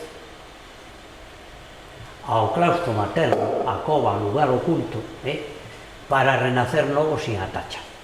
Eso é pasar por un estreitamento, o que se fai na lanzada, barrendo, dando a volta, se pasa por detrás do altar, é un xeito simbólico. Bueno, pois a xente que os nenos pasaba por debaixo das andas na procesión. Se a mal non facemos a ninguén. E pensaban que ese feito, pois a mellor o neno lle curaba. Iso é cousa de creer. Crees, non crees, es católico, non es católico, que non lle funciona. Chegou ali, se puso bravo, e dixo que o neno non pasara. Se armou un Cristo hace uns anos, non hubo ali pelexias, non lle deron na cara e tal e cual. E, bueno, deixaron de facer a festa, de facer a misa, de facer toda a cousa desas. Pero por que te metes? Que unha señora pase con neno por debaixo das andas, porque ten esa crenza, esa fe nese santo que lle vai facer ben ao neno. Xa digo, despois fai ou non fai, é unha crenza. Por que prohibes ao povo unha cousa que ven facendo antes de que ti naceras, hai 200 anos, e te metes ese tipo de cousas? Bueno, pois aquí, isto, o povo galego, ata hai poucos anos, ensinaba que había que ter moito respeto aos santos, porque máis os santos galegos non se andaban de coñas, eran vengativos. Contaban en Tomeza, en San Cibrán, onde está un santo moi milagroso, meigo, San Cibrán, que antes de ser santo, de convertirse, fuera meigo, fuera pagán. Era pagán, se convertiu, e entón se fixo santo. E ese santo teñe moita devoción porque ten dobles poderes. Por ser santo, o poder católico, e por haber sido meigo, outro poder, doble poder. Entón contan que un canteiro, contaban ali, non tiña fe, chegou ali a capela un día, e dixo que milagreiro, non sei que, iso non era crente, ni Paspán, ni a ti, ni milagreiro, ni nada. Entón colleu a imaxe e a puxo de espalda a parede, para quedar aquí castigado e tal. E contaban todos os velliños, está aí pouco, nunca se le ocurrió facer eso. Os santos son moi poderosos. Nada máis salir pola porta, bom, quedou tolleito, quedou paralítico. Entón fui falar cos vellos, ai, amiguinho, que fixeches? Queres remediado? Vas ali, pos ao santo no seu sitio moi ben, pídete perdón, esmolas toda a cousa xa, e a ver se se arranxa a cousa. Efectivamente, chegou ali, se arrodillou, pediu perdón, colocou unha ben, deu esmola tal, e vai salir para curouse. Bueno, pois estes mouros eran tamén como santos, pero non católicos, antes do católico, paganos, pero tiñan moitos poderes, eran moi vengativos.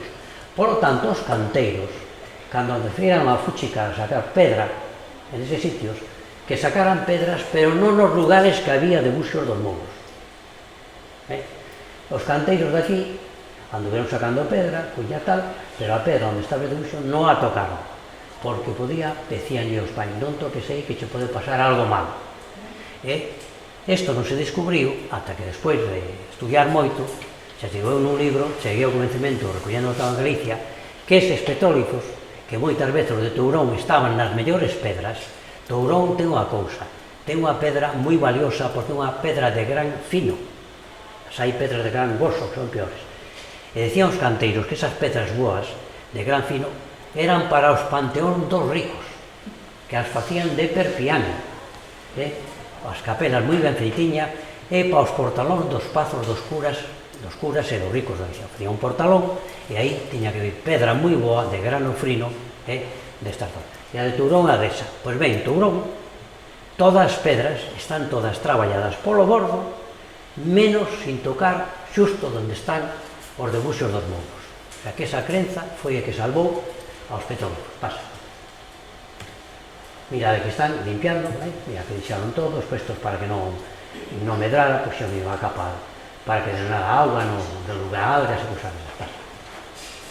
Se fixo un calco, un debuxo, este o arqueólogo Antonio de la Peña, se pone un plástico para non tocar a pedra non se pode tocar. Pasa. E sabes, pasa. Este é o debuxo exacto do calco que hai. Mirad, un home prehistórico con unha flecha, ladeira abaixo, está efectivamente unha costa, está perseguindo este cervo macho, xa lle andou aquí 2 pedras. Sabemos que a esa pedra alguén xa foi no ano 1850, estivo ali un canteiro e deixou a súa cousa, aquí 1850. Fixo este grafiti, esta cousa, pero non fixo nada ao cervo. O sea que xa no ano 1850 coñecía a existencia desa pedra. Vale. Isto é a recuperación, se lle puxo un cercado para que non entraran as vacas e os cabalos ali a soltar bosta e toda a cousa, pasa. E así quedou, mirad, mirad. Hai un plano aquí co debuxo, toda a cousa, se pelou toda a cousa, a pedra preciosa. Uno dos petrolíferos mellores de toda Europa. Hoxe está todo abandonado, non se ve nada, todo cheo de mato, porque non se cuidou. 20.000 euros gastados para deixarlo despois estropear, pasa. Aquí cando se inaugurou con perfecto, co alcalde, estamos aí, pasa. Denos de todas as escolas de Ponte Caldelas, se levaba ali, facía un debuxo, se explicaba, conocían esta pedra. E viña xente a moreas ali, e algúns deles, profesores e tal de cual, viñan, despois iban ao pipeiro ou ali, ao outro lado, e deixaban 50 euros. Non é cousa, pois ahora non ven ninguén, porque xa non hai nada que ver, pasa. Mais nas escolas, vendo como se limpiaba a pedra, traballar os restaurantes. Andai de todo o veciño de Ponte Caldelas, foron levados a xente de aí, de Pontevedra, xente do Concello de Pontevedra, e tal. Ben, aquí enseñando a xente, pasa. Un folleto que había, pasa. Esta é unha pedra interesantísima, que haberá un día preparada, mirad, un petróleo que ten un muro en riba, e esta pedra comprobei que siga ao todo o muro, e debe ter un petróleo impresionante, que está tapado e tal, está todo abandonado. Mirad, cervos, combinacións circulares e todo. Está abandonado. A laxe de Imeña, mirad esas figuras, 4.000 anos de antigüedade, pasa. Este é o de Forzans, a laxe do Barón, a maior, unha das maiores pedras con petróglifos de Europa. Aí estuveron grabando durante 4.000 anos, en esa pedra. Esa pedra, deu estudiado moito a cousa, non hai aí, digamos, está marcando algo, delimitando algo, non sei se un camiño, se un manancial, unha cousa, porque non hai límite de parroquias aquí, non hai división de parroquias, ni de concellos, de nada. Estaba sinalizando da época prehistórica algo. Entón, por eso dibuixaba neva. Mirad, estes son dibuxos de 4.000 anos, estos círculos. Tamén aquí, pasa. Mirad aquí, están desgastadísimos, é un surco moi fondos, e 4.000 anos chovendo están moi desgastados, pasa. Pasa tamén. Estos son xa debuxos da Idade Media, do ano 1400, 1300, son chaves cristianas. Este tipo de motivo se facía para sinalar algún lugar notable, por exemplo, que había aí un manancial, que había o comenzo de un camiño, que había unha cousa, sinalizaba facendo. Estas cruces é outro motivo que son ferraduras. Isto está en toda España, o vemos en Zamora, en todos os sitios, que na Edad Media, onde había algo que había que sinalar, que había algo importante, outras veces señalaba a división de fincas parroquiais, que o chaman apeos parroquiais. Están todos lados, son motivos da Idade Media, ferraduras e cruces. Pasa. Aquí as veces, mirad, xa están máis gravadas, menos desgastadas que as outras. Pasa. Esta é unha cousa moi pouco conocida, está no Museo de Pontevedra, que é unha plaquiña da época dos metales, comezo de metales, que é unha divinidade feminina que ten un collar e os senos son dous soles. Esta abunda moito na zona sur de Portugal. Se atopou no monte que está frente ao supermercado Freud en Caldelas. Do outro lado da carretera, máis arriba, debaixo dun hórreo, se atopou hai uns anos. Viñeron de Santiago a estudiala, e así pequeniña de todo. É moi importante, pasa. Bueno, estos somos os grupos de xente que estuvo estudiando isto. Pasa. Fixadevos como estaba a cade antes, como está ahora a Casa de Cultura. Xa quitaron todos os barrotes, arreglaron todo tal, pero a fachada é o mismo, igual, o edificio non cambiou. Pasa. Esta casa tamén de ahora. A ponte, actualmente, Ponte Caldelas é un sitio moi bonito, co río Verdugo, tal. A pasarela esta, o río que sí, tamén abandonado, ten mantemento dentro pouco, verá, que se as cousas non hai, as cousas hai que cuidalas, que é unha cousa nos inauguramos, metemos unha obra, pero non aquí en toda España se fan cousas, e despois, a veces millóns de euros, e despois unha estación de autobús, e despois se xa que o tellado, se que non se mantén, e hai cousas que están moi mal estado, hai que cuidalas, se unha cousa costa diñeiro, hai que mantelas, pintalas. Se o tellado está mal, hai que repoñerlo, pero non se cuidan moitas veces, porque iso non dá votos. Esta iglesia desde a parte do Monte Castelo, este é un tipo de iglesia moi común, a temos en toda Galicia, con estas dos balconadas ou a torre, que son dos canteiros galegos de 1800 e pico, non teñen moito máis. A iglesia esta antigua, a máis a parte antigua, está aquí unha capela do século XVI. Eu sospeito que esa capela que está a entrada, que é a parte máis antigua do século XVI, que os perpiaños foron sacados da muralla do castelo que está aquí arriba, no monte do castelo baixando. Aí unha parte, era moi fácil comprobarla, e chegar aquí con a fotografía cun metro, medir arriba no castelo os cimentos que quedan, os alicerces de antigua torre medieval, o castelo do século XIV ou XV, e comparado con os muros desa capela e ver o tipo de granito, as medidas, para ver que esa pedra se reaproveitou de arriba. O outro xa do século XIX e tal. Aquí está todo, pasa. A capela do Sagrado Corazón. Esta é unha historia moi curiosa do Sagrado Corazón. O Sagrado Corazón non é San Blas, ni San Roquiño, ni tal.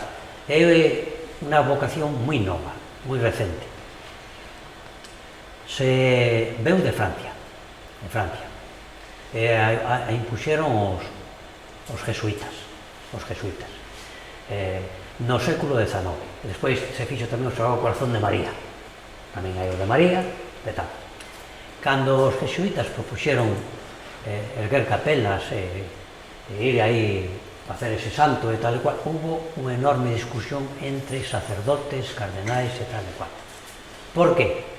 Porque era a primeira vez que de todo o santoral, que hai santas e santos, homes e mulleres, eran homes e mulleres, que se facía devoción a unha víscera, a un órgano, a un trozo de carne. O corazón é un trozo de carne, como os pulmóns. Entón, eles mesmos hubo un congreso de teología e se dividiron como imos rendir adoración a unha víscera, a un trozo de corazón. E un debate, ao final gañaron, o de impoñer esa nova advocación ao Sagrado Corazón, e rapidamente se espallouse, e aquí a zona de Ponte Caldelas a trouxeron os franciscanos. Veu aquí sobre principios do século XX, 1900, finales do século anterior. E se fixo aquí unha no Casteliño, que ves o Sagrado Corazón, e outra está exacta na Lama, unha capela do Sagrado Corazón que está encima, riba dun castro. E a meu mestre, o arqueólogo Alfredo García Len, que foi secretario e director do Museo de Pontevedra, hervelle a sangre, porque iso se fixo, o castro de Alhama era un castro precioso, un val, un outeiriño, e no medio os homes prehistóricos fixeron un poboado ali no medio, porque dominaba todos os campos, ten un río ao lado, era un castro de manual, un poboado a idade de ferro de manual. Pois, que fixeran esa capela aí, e para máis inri, despois, máis abaixo, nas terrazas do castro, fixeron o cemiterio. Non queda nada do castro.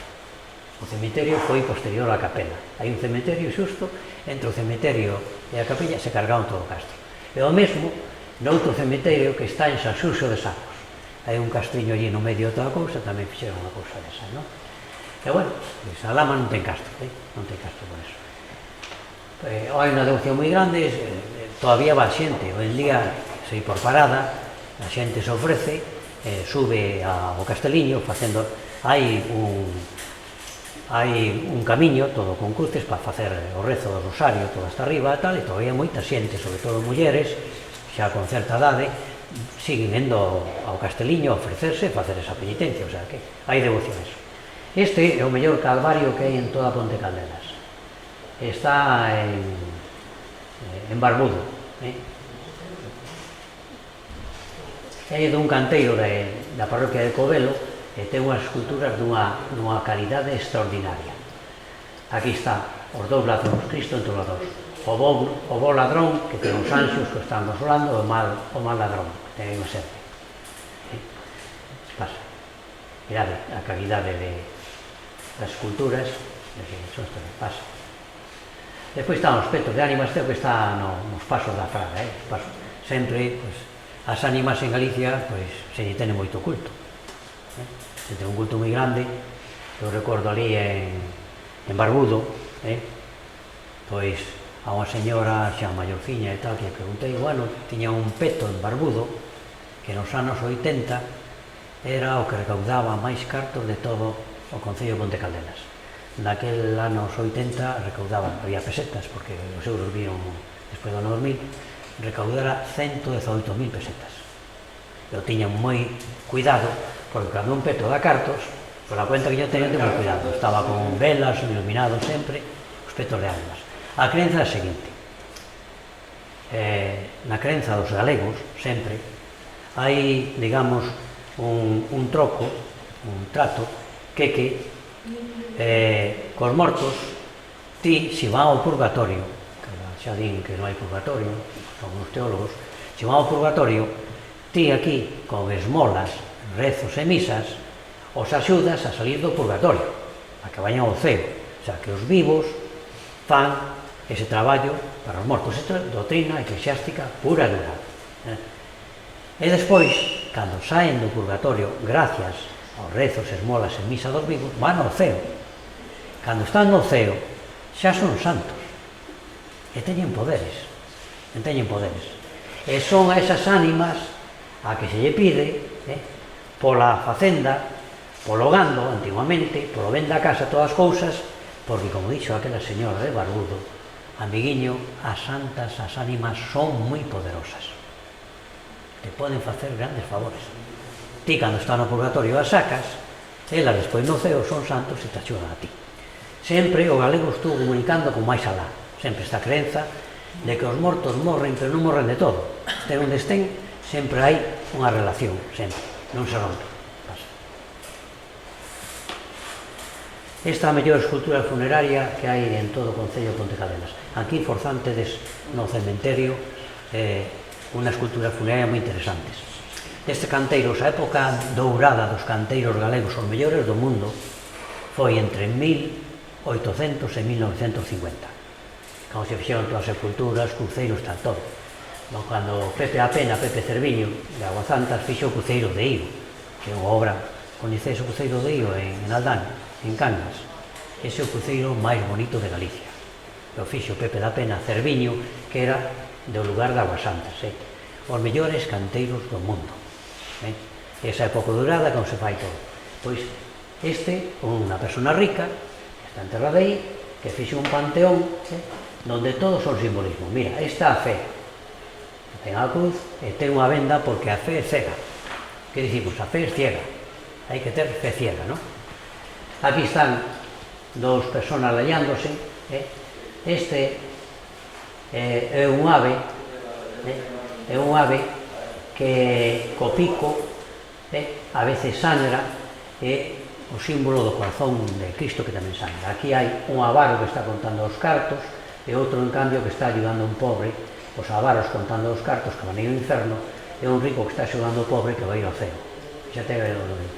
Despois aquí unha meditación da morte, unha calibera de lo que nos espera a todos máis alá. Pois isto tamén de 1900 e tal. Pasa. Bueno, os hórreos galegos son unha maravilla, non? Todos tiñan un reloxo de sol en riba. Pasa. Isto é unha cousa, no monte en riba de Turón, en Xiradellas, hai uns muros moi antigos, hai unha cousa e tal, que sempre decían que un castro non, un castro tal. Aí contaban que houbera unha epidemia e que a xente, incluso para unha epidemia que afectara aos porcos e tal, e que os habían levado a ese monte ali para que non se... non sei, é unha cousa rara, non é un castro, está aquí arriba, aquí está Turón aquí embaixo, o monte xa é unha cousa moi rara que pasa. Esta é a aldea de Parada, unhas aldeas onde eu tive casa durante 15 anos, unha das aldeas máis bonitas, moi bonita esta aldea, é que está a miña casa, que foi miña casa, a finca está a miña casa, que estaba aquí. É unha aldea moi tranquila, onde estuvimos moi felices e comimos perdices durante 15 anos. Pois a vida dá moitas voltas, como diga outro, nada é para sempre, e bueno, as cousas van, as cousas venen, pasan, pero isto non é para. Este é o Monte do Castro, aquí estaba a torre. Por que estaba aquí a torre? Porque está no centro todo de gravedade de todo este val. Dende aquí se domina prácticamente todo Ponte Caldelas. Isto debe ser Tabodelo, aquí está Xustans, enfrente toda a zona de Insua, aquí está Caldelas e tal. Por lo tanto, aquí estaba a torre donde el arzobispo de Compostela tiña ali unos funcionarios para cobrar os impostos que había que pagarlle, non? Estaba fortificada. Bueno, isto é a zona moi bonita de Tabadelo, a zona do Verdugo, que é unha zona moi bonita, onde confluen dos ríos, o río San Vicente no Galego, co río Verdugo, aquí confluen. É un sitio moi bonito. Todas as aldeas galegas, con as súas casas de sempre. Un galego, unha cousa moi curiosa, cando vas por as aldeas, un galego da Insua, que estuvo na América, pois debeu estou convivindo con andaluces, e cando chegou aquí fixe unha especie de villa andaluza. Todo isto é andaluz, as torres, ten azulexos, ten toda a cousa, fixo aí no medio, unha construcción ao estilo Andalucía, porque onde estuvo ali, pois había andaluces. Esta é unha casa que a mí me gusta moito, a arquitectura popular galega, de pedra, con estas columnas, con as ménsulas, é bonitísima. Se Vilarchán, esta casa, que é unha arquitectura sinxelísima, con columnas, con aquí está baixo, pero que é preciosa. Eu, cando vin de fora, con 5 anos, e cando vin a Galicia, vin a Pontevedra, vivía Franco, estaba na ditadura, ninguén, non se daba galego nas escolas, non se podían falar de Galicia, na historia de Galicia, non se podía nada disso. Entón, eu, hasta nesa escola, tuve o bacharelato, despois fixe mestre, eu de Galicia non vira nada. Non tiña aldea galega, ni antepasados galegos. Cando fui mestre, e fui destinado na aldea, eu quedei abrallado o que vin, porque eu viña dun pobo de Castela, Ribera de Duero, que ten o castelo máis bonito de España, o castelo de Peñafel, o castelo gótico románico, que é unha obra de arte. Entón, aquel castelo de neno, aquelas pedras, a mí me impactaron. Cando vi as aldeas, empecé a ver os textos de ánimas, os cruceiros, as casas todas de pedras. Estas casas, feitas dun xeito como só facían os canteiros galegos, con esas ménsulas a veces, con as solainas, con as escaleiras, a maneira de construir, donde eran pedra cachoterría, pero as esquinas e os ventanais estaban reforzados con perpiaños. Era unha maneira sabísima, sabia, de facer unha arquitectura como non hai en todo o mundo. Entón, eu querei abrallado. Dixe, pero aquí nas aldeas teñen un arte popular, unha cantería popular que non hai ningún sitio. Quedei xa abrallado, enamorado da arquitectura popular para sempre. Para sempre. E entón non deixei de as aldeas. A ver as casas, e por aí. Xa de unha casiña, esta casiña, que había unha cooperativa aí en Buchabade, chama Santana, non é Santana, é Buchabade, o nome galego é Buchabade. Pois había unha casiña, restauraron, esta casiña que estuvo dentro dela, guardaba a temperatura dun xeito, sin calefacción, entrabas ali en inverno, cando paraba bien a xeada de carajo, e non facía frío porque tiña un muro de 60 centímetros, feito que aillaba o frío o calor, era fresquiña, no verán, e inverno, pois tiña a temperatura morna, tépeda, non? Moi ben. E digo, que maneira de facer as casas ben orientadas ao sol, a soleina, unha cousa que de verdade non nos damos conta, e cando viñan os arquitectos, teño vindo arquitectos estanxeiros a estudiar esa cousa. Teño un amigo arquitecto de moita zona en Pontevedra, e ven a estudiar as construcións antiguas para aprender certas cousas hoxe día aplicar na tarde e ahorrar enerxía. Se unha casa está ben orientada nun sitio sin humedade, xa ten aforrado a mitad da calefacción. Non vai precisar a mitad do gas, a mitad de consumo eléctrico. Xa, veñen a estudiar estas cousas. Se a xente antes sabía. Bueno, cando se fixo aquí a Feira da Batalla, había unha cousa que se xo facer, pero que era preciosísima dos oficios, non? Bueno, estos son os cavaqueiros. Os cavacos son as tellas de país, a tella redonda, se chaman cavacos, se chaman cavaqueiros, non? Pasa. Pasa.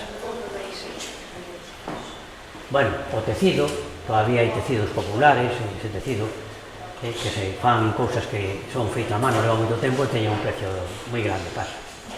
Follateiros, que isto da follalata é unha cousa moi interesante, que cousas, ou estas cousas por aí se pelexan, son case xa obxectos de museo. Por aí adiante, veixo un programa na segunda que salen os últimos artesáns que quedan en España adiante, onde antes había tal, hai un señor de 80 anos que ainda fan estas cousas, pero se están a perder todos estes oficios xa, pois se fai con máquinas todo e tal. Este canteiro, traballando, claro. Os alfareiros, facendo os cacharros, toda a cousa, todo isto se está a perder. E despois, a batalla, estaba moi ben, a batalla foi unha idea que naciu nun debate que hubo no Instituto Ponte Caldelas no ano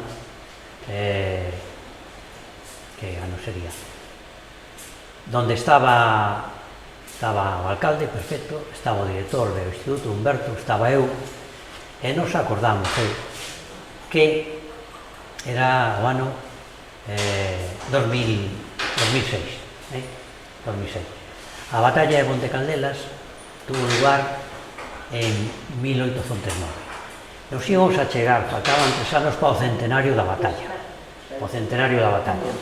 Entón, ali, falei da conveniencia que dentro de 3 anos, cando fora 2009, se fixera algo para recordar ese feito tan importante que foi a batalla de Ponte Caldelas, que foi moi importante. Había nada menos que un mariscal dos máis importantes de Napoleón atacando Ponte Sampaio. Quería pasar cara a Vigo, despois ir a Portugal, ocupar toda esa cosa. O mariscal Ney, que era un dos generales máis importantes de Napoleón. Entón, os soldados españoles con Morillo estaban dun lado da ponte de Ponte Sampaio, do outro lado lá, para evitar que os franceses cruzaran e seguiran cara a Vigo e tal. Estaban resistindo ali. Entón, os franceses hicieron unha carga moi grande, 700, 200 franceses, caballería, artillería e tal, pero non foron capaces de cruzar pola ponte porque o defenderon moi ben. Entón, a este mariscal se lle deu a idea, vamos a mandar a un destacamento, serían 3 soldados, polo Verdú arriba, para cruzar, pasar polo ponte de Ponte Caldelas e caer pola espalda dos soldados galegos que estaban en Ponte Sampaio. Virían pola outra ponte, pola tal, e coirían pola espalda aos soldados. Entón, era un día de moita néboa, as alarmas e algúns soldados que estaban se puxeron do lado da ponte cara arriba, cara a lama, non? Ali se puxeron. Entón, chegaron os franceses moi de mañanciña, coa néboa non miraba ben os soldados que había tal, intentaron un par de cargas ali, con cabalos e tal, foron rechazados co fogo, 2 veces intentaron, tal, tuveron algúns mortos, e vindo que a cousa non estaba fácil ni vían ben como a situación, deron voltas e marcharon e non foron capaces de pasar polo río, atacar por detrás e perderon a cousa en Ponte Caldelas. Se sabe que tamén había xente apostada máis arriba, frente ao forte arriba de Domonte, que tamén lle dispararon e toda a cousa. Total, que quedou moi importante ese feito da batalla de Ponte Caldelas, e foi unha gran idea que tiveron de recuperala no ano 2009. Eu, que fixen, 3 anos seguidos? No, 6. Mais, 6. Eu facela todos os anos, ao final, eu iba todos os anos a mirala, me parecía que xa chegaba un momento, me comentaba xente que xa era o mismo sempre, cansaba un poquinho, quizá había que facer unha pardiña e facela cada 2 anos, cada 3, porque seguimos facendo todos os anos, chegaba un momento, xa se facían outros lados tamén, por exemplo, outros sitios, iba perdendo un pouco de, claro, sempre a batalla era a batalla, máis ou menos o mesmo e tal e cual. Pero o que estuvo moi ben aquilo de a feira dos oficios e toda a cousa, porque viña moita xente a comer e toda a cousa, non? Hoxe, nada máis, en Ponte Caldelas xa non se fai a batalla, que era o que había que recuperala, se fixera vía anual, se fixera trianual, se fixera todos os anos, habría que recuperala, pero asociada a aquela feria de artesanía que era moi interesante, moi bonita, que viña moita xente, Ponte Caldelas estaba chea. Ora, non hai batalla, non hai feira dos oficios, non hai nada disso, simplemente hai comida. Entón son comidas. Joder, e xa decía aquel dito, non, tan famoso. Non só de pan vive o home, hai que dar cultura, hai que dar coñecementos, hai que dar cultura, facer feitos culturais de certa cousa, esa cousa dos oficios, era moi bonita, ver como traballaban, se facían as cousas antigamente, como traballaban os canteiros para a xente xove, toda a cousa. Son todo enchentes, bueno, moi ben. A xente está encantada, tanto comer, non sei se será bo para o colesterol, tanta comida, non sei, pero bueno, estamos así. Mira, pásame aquí un compañero tucho, un WhatsApp, unha cousa que, bueno, xa conocía, pero que me digo a xente non sabe. E pois falamos dunha acción heroica que nesas alarmas, Pasa máis. falaban que as alarmas que se puxeron os franceses estaban entre outros veciños de Forzán. Feito, dos 5 mortos que hai, creo que 3 son de Forzán. Están recolliendo o libro de mortos da Iglesia de Forzán. Pero me pasa aquí, compañero, unha noticia que se publicou no ano 1955, el día siguiente. Digno comportamiento del vecindario de Forzales. El día 11 de septiembre de 1955 se declaró un violento incendio en las laderas del Monte Mayor, que dan a los pueblos de Sabajanes y Barcianemera, los ayuntamientos de Montaviz y Covelo. El fuerte viento reinante propagó el fuego en una extensión de más de 10 kilómetros de línea, amenazando los citados pueblos y los de Traspieras y Ventín, del municipio de Forneros de Montes. Se celebraba en Forzales la fiesta de los lunes de la Caridad, con una noche espléndida, y el espectáculo que ofrecía todo el Monte Mayor en llamas era imponente y aterrador. Todos los vecinos de la citada parroquia acudieron a sofocar el incendio, y con igual objeto acudieron fuerzas del Regimiento de Artillería de Costa, de las Rías Bajas y de la Guardia Civil, así como personal del Distrito Forestal. El siniestro quedó extinguido el miércoles día 14, ardiendo 1.250 hectáreas de terreno, de las cuales 933 estaban repobladas, quedando destruidos 14 millones de pinos entre 4 y 11 años de vida, elevándose las pérdidas por todos conceptos a 17 millones de pesetas. El vecindario de Forzales acudió también en camiones y coches en auxilio del pueblo de Ventín, amenazado por el incendio, cuyas llamas se acercaban ya a las casas. Las campanas de todas las iglesias de la comarca tocaban a rebato. El comportamiento del pueblo de Forzales fue tan heroico que el excelentísimo señor gobernador civil de la provincia y Corporación Municipal de Pontecalderas le ha distinguido con su felicitación, como se hace constar en el escrito que a continuación se reproduce. Pues non lo vou ler todo, porque non é moi largo, pero o gobernador civil, ante ese acto heroico de que os vecinos de Forzales echaron a resta de caridad e marcharon todos en camións e en coches a apagar ese lume, e mereceu o reconocimiento por parte do gobernador civil da provincia dese acto heroico. Di que é un exemplo para toda a cidadanía e emprende deronlle aos veciños de Forzales a posibilidade de facer algún que outro arreglo de traídas de aguas e de fontes. Por eso esas fontes que vean esos lavadeiros que están postos aquí, que é o caso de los hortos, o da iglesia, e creo que tamén o do Ramallado, teñen ali feito co lluvo e as flechas, pois se fixo gracias a esa intervención, para premiar, como agradecer ao gobernador civil ese feito heroico. Quero decir con isto que ás veces os pueblos modestos, como o noso, temos unha historia importante, e ás veces os xestos humanos feitos desta maneira que se fixo en Forzán, deixando absolutamente todo o máis importante que aquel momento había, que eran as festas, para socorrer os veciños, eu creo que dá boa conta de que durante todos estes anos, non sei se é os genes que temos aí en Forzán, que se foron heroicos cando foi para expulsar as tropas de Napoleón, foron tamén heroicos para enfrentarse ao lume. Quere dicirse que moitas veces aquí nos pueblos onde queda xente moi maior, moi humilde, e a veces casi temos sensibilidade ao sentimento de derrota, pois hai que mirar moitas veces para atrás e ver como somos xente que damos exemplo, pedimos exemplo hai anos, e que podemos ir dando exemplo de cara ao futuro. Para rematar, aquí vedes, falaba aquel cura moi potente que era capellán do honor da Raíña Isabel II, como lle saltaron a parroquial de arriba e se veo vivir a ponte aquí, e fixo na capela da Sagrada Familia poñer, esculpir a orden de Carlos III que lle deu a Raíña Isabel II, porque chamábase Martínez, e foi un cura moi influente, pero moi influente en toda a provincia de Pontevedra. Así, esta é a medalla da orden de Carlos III que deu a ese párroco de Pontecalderas. Ves aquí na capela da Sagrada Familia. Bueno, moitísimas gracias a todos, por esto.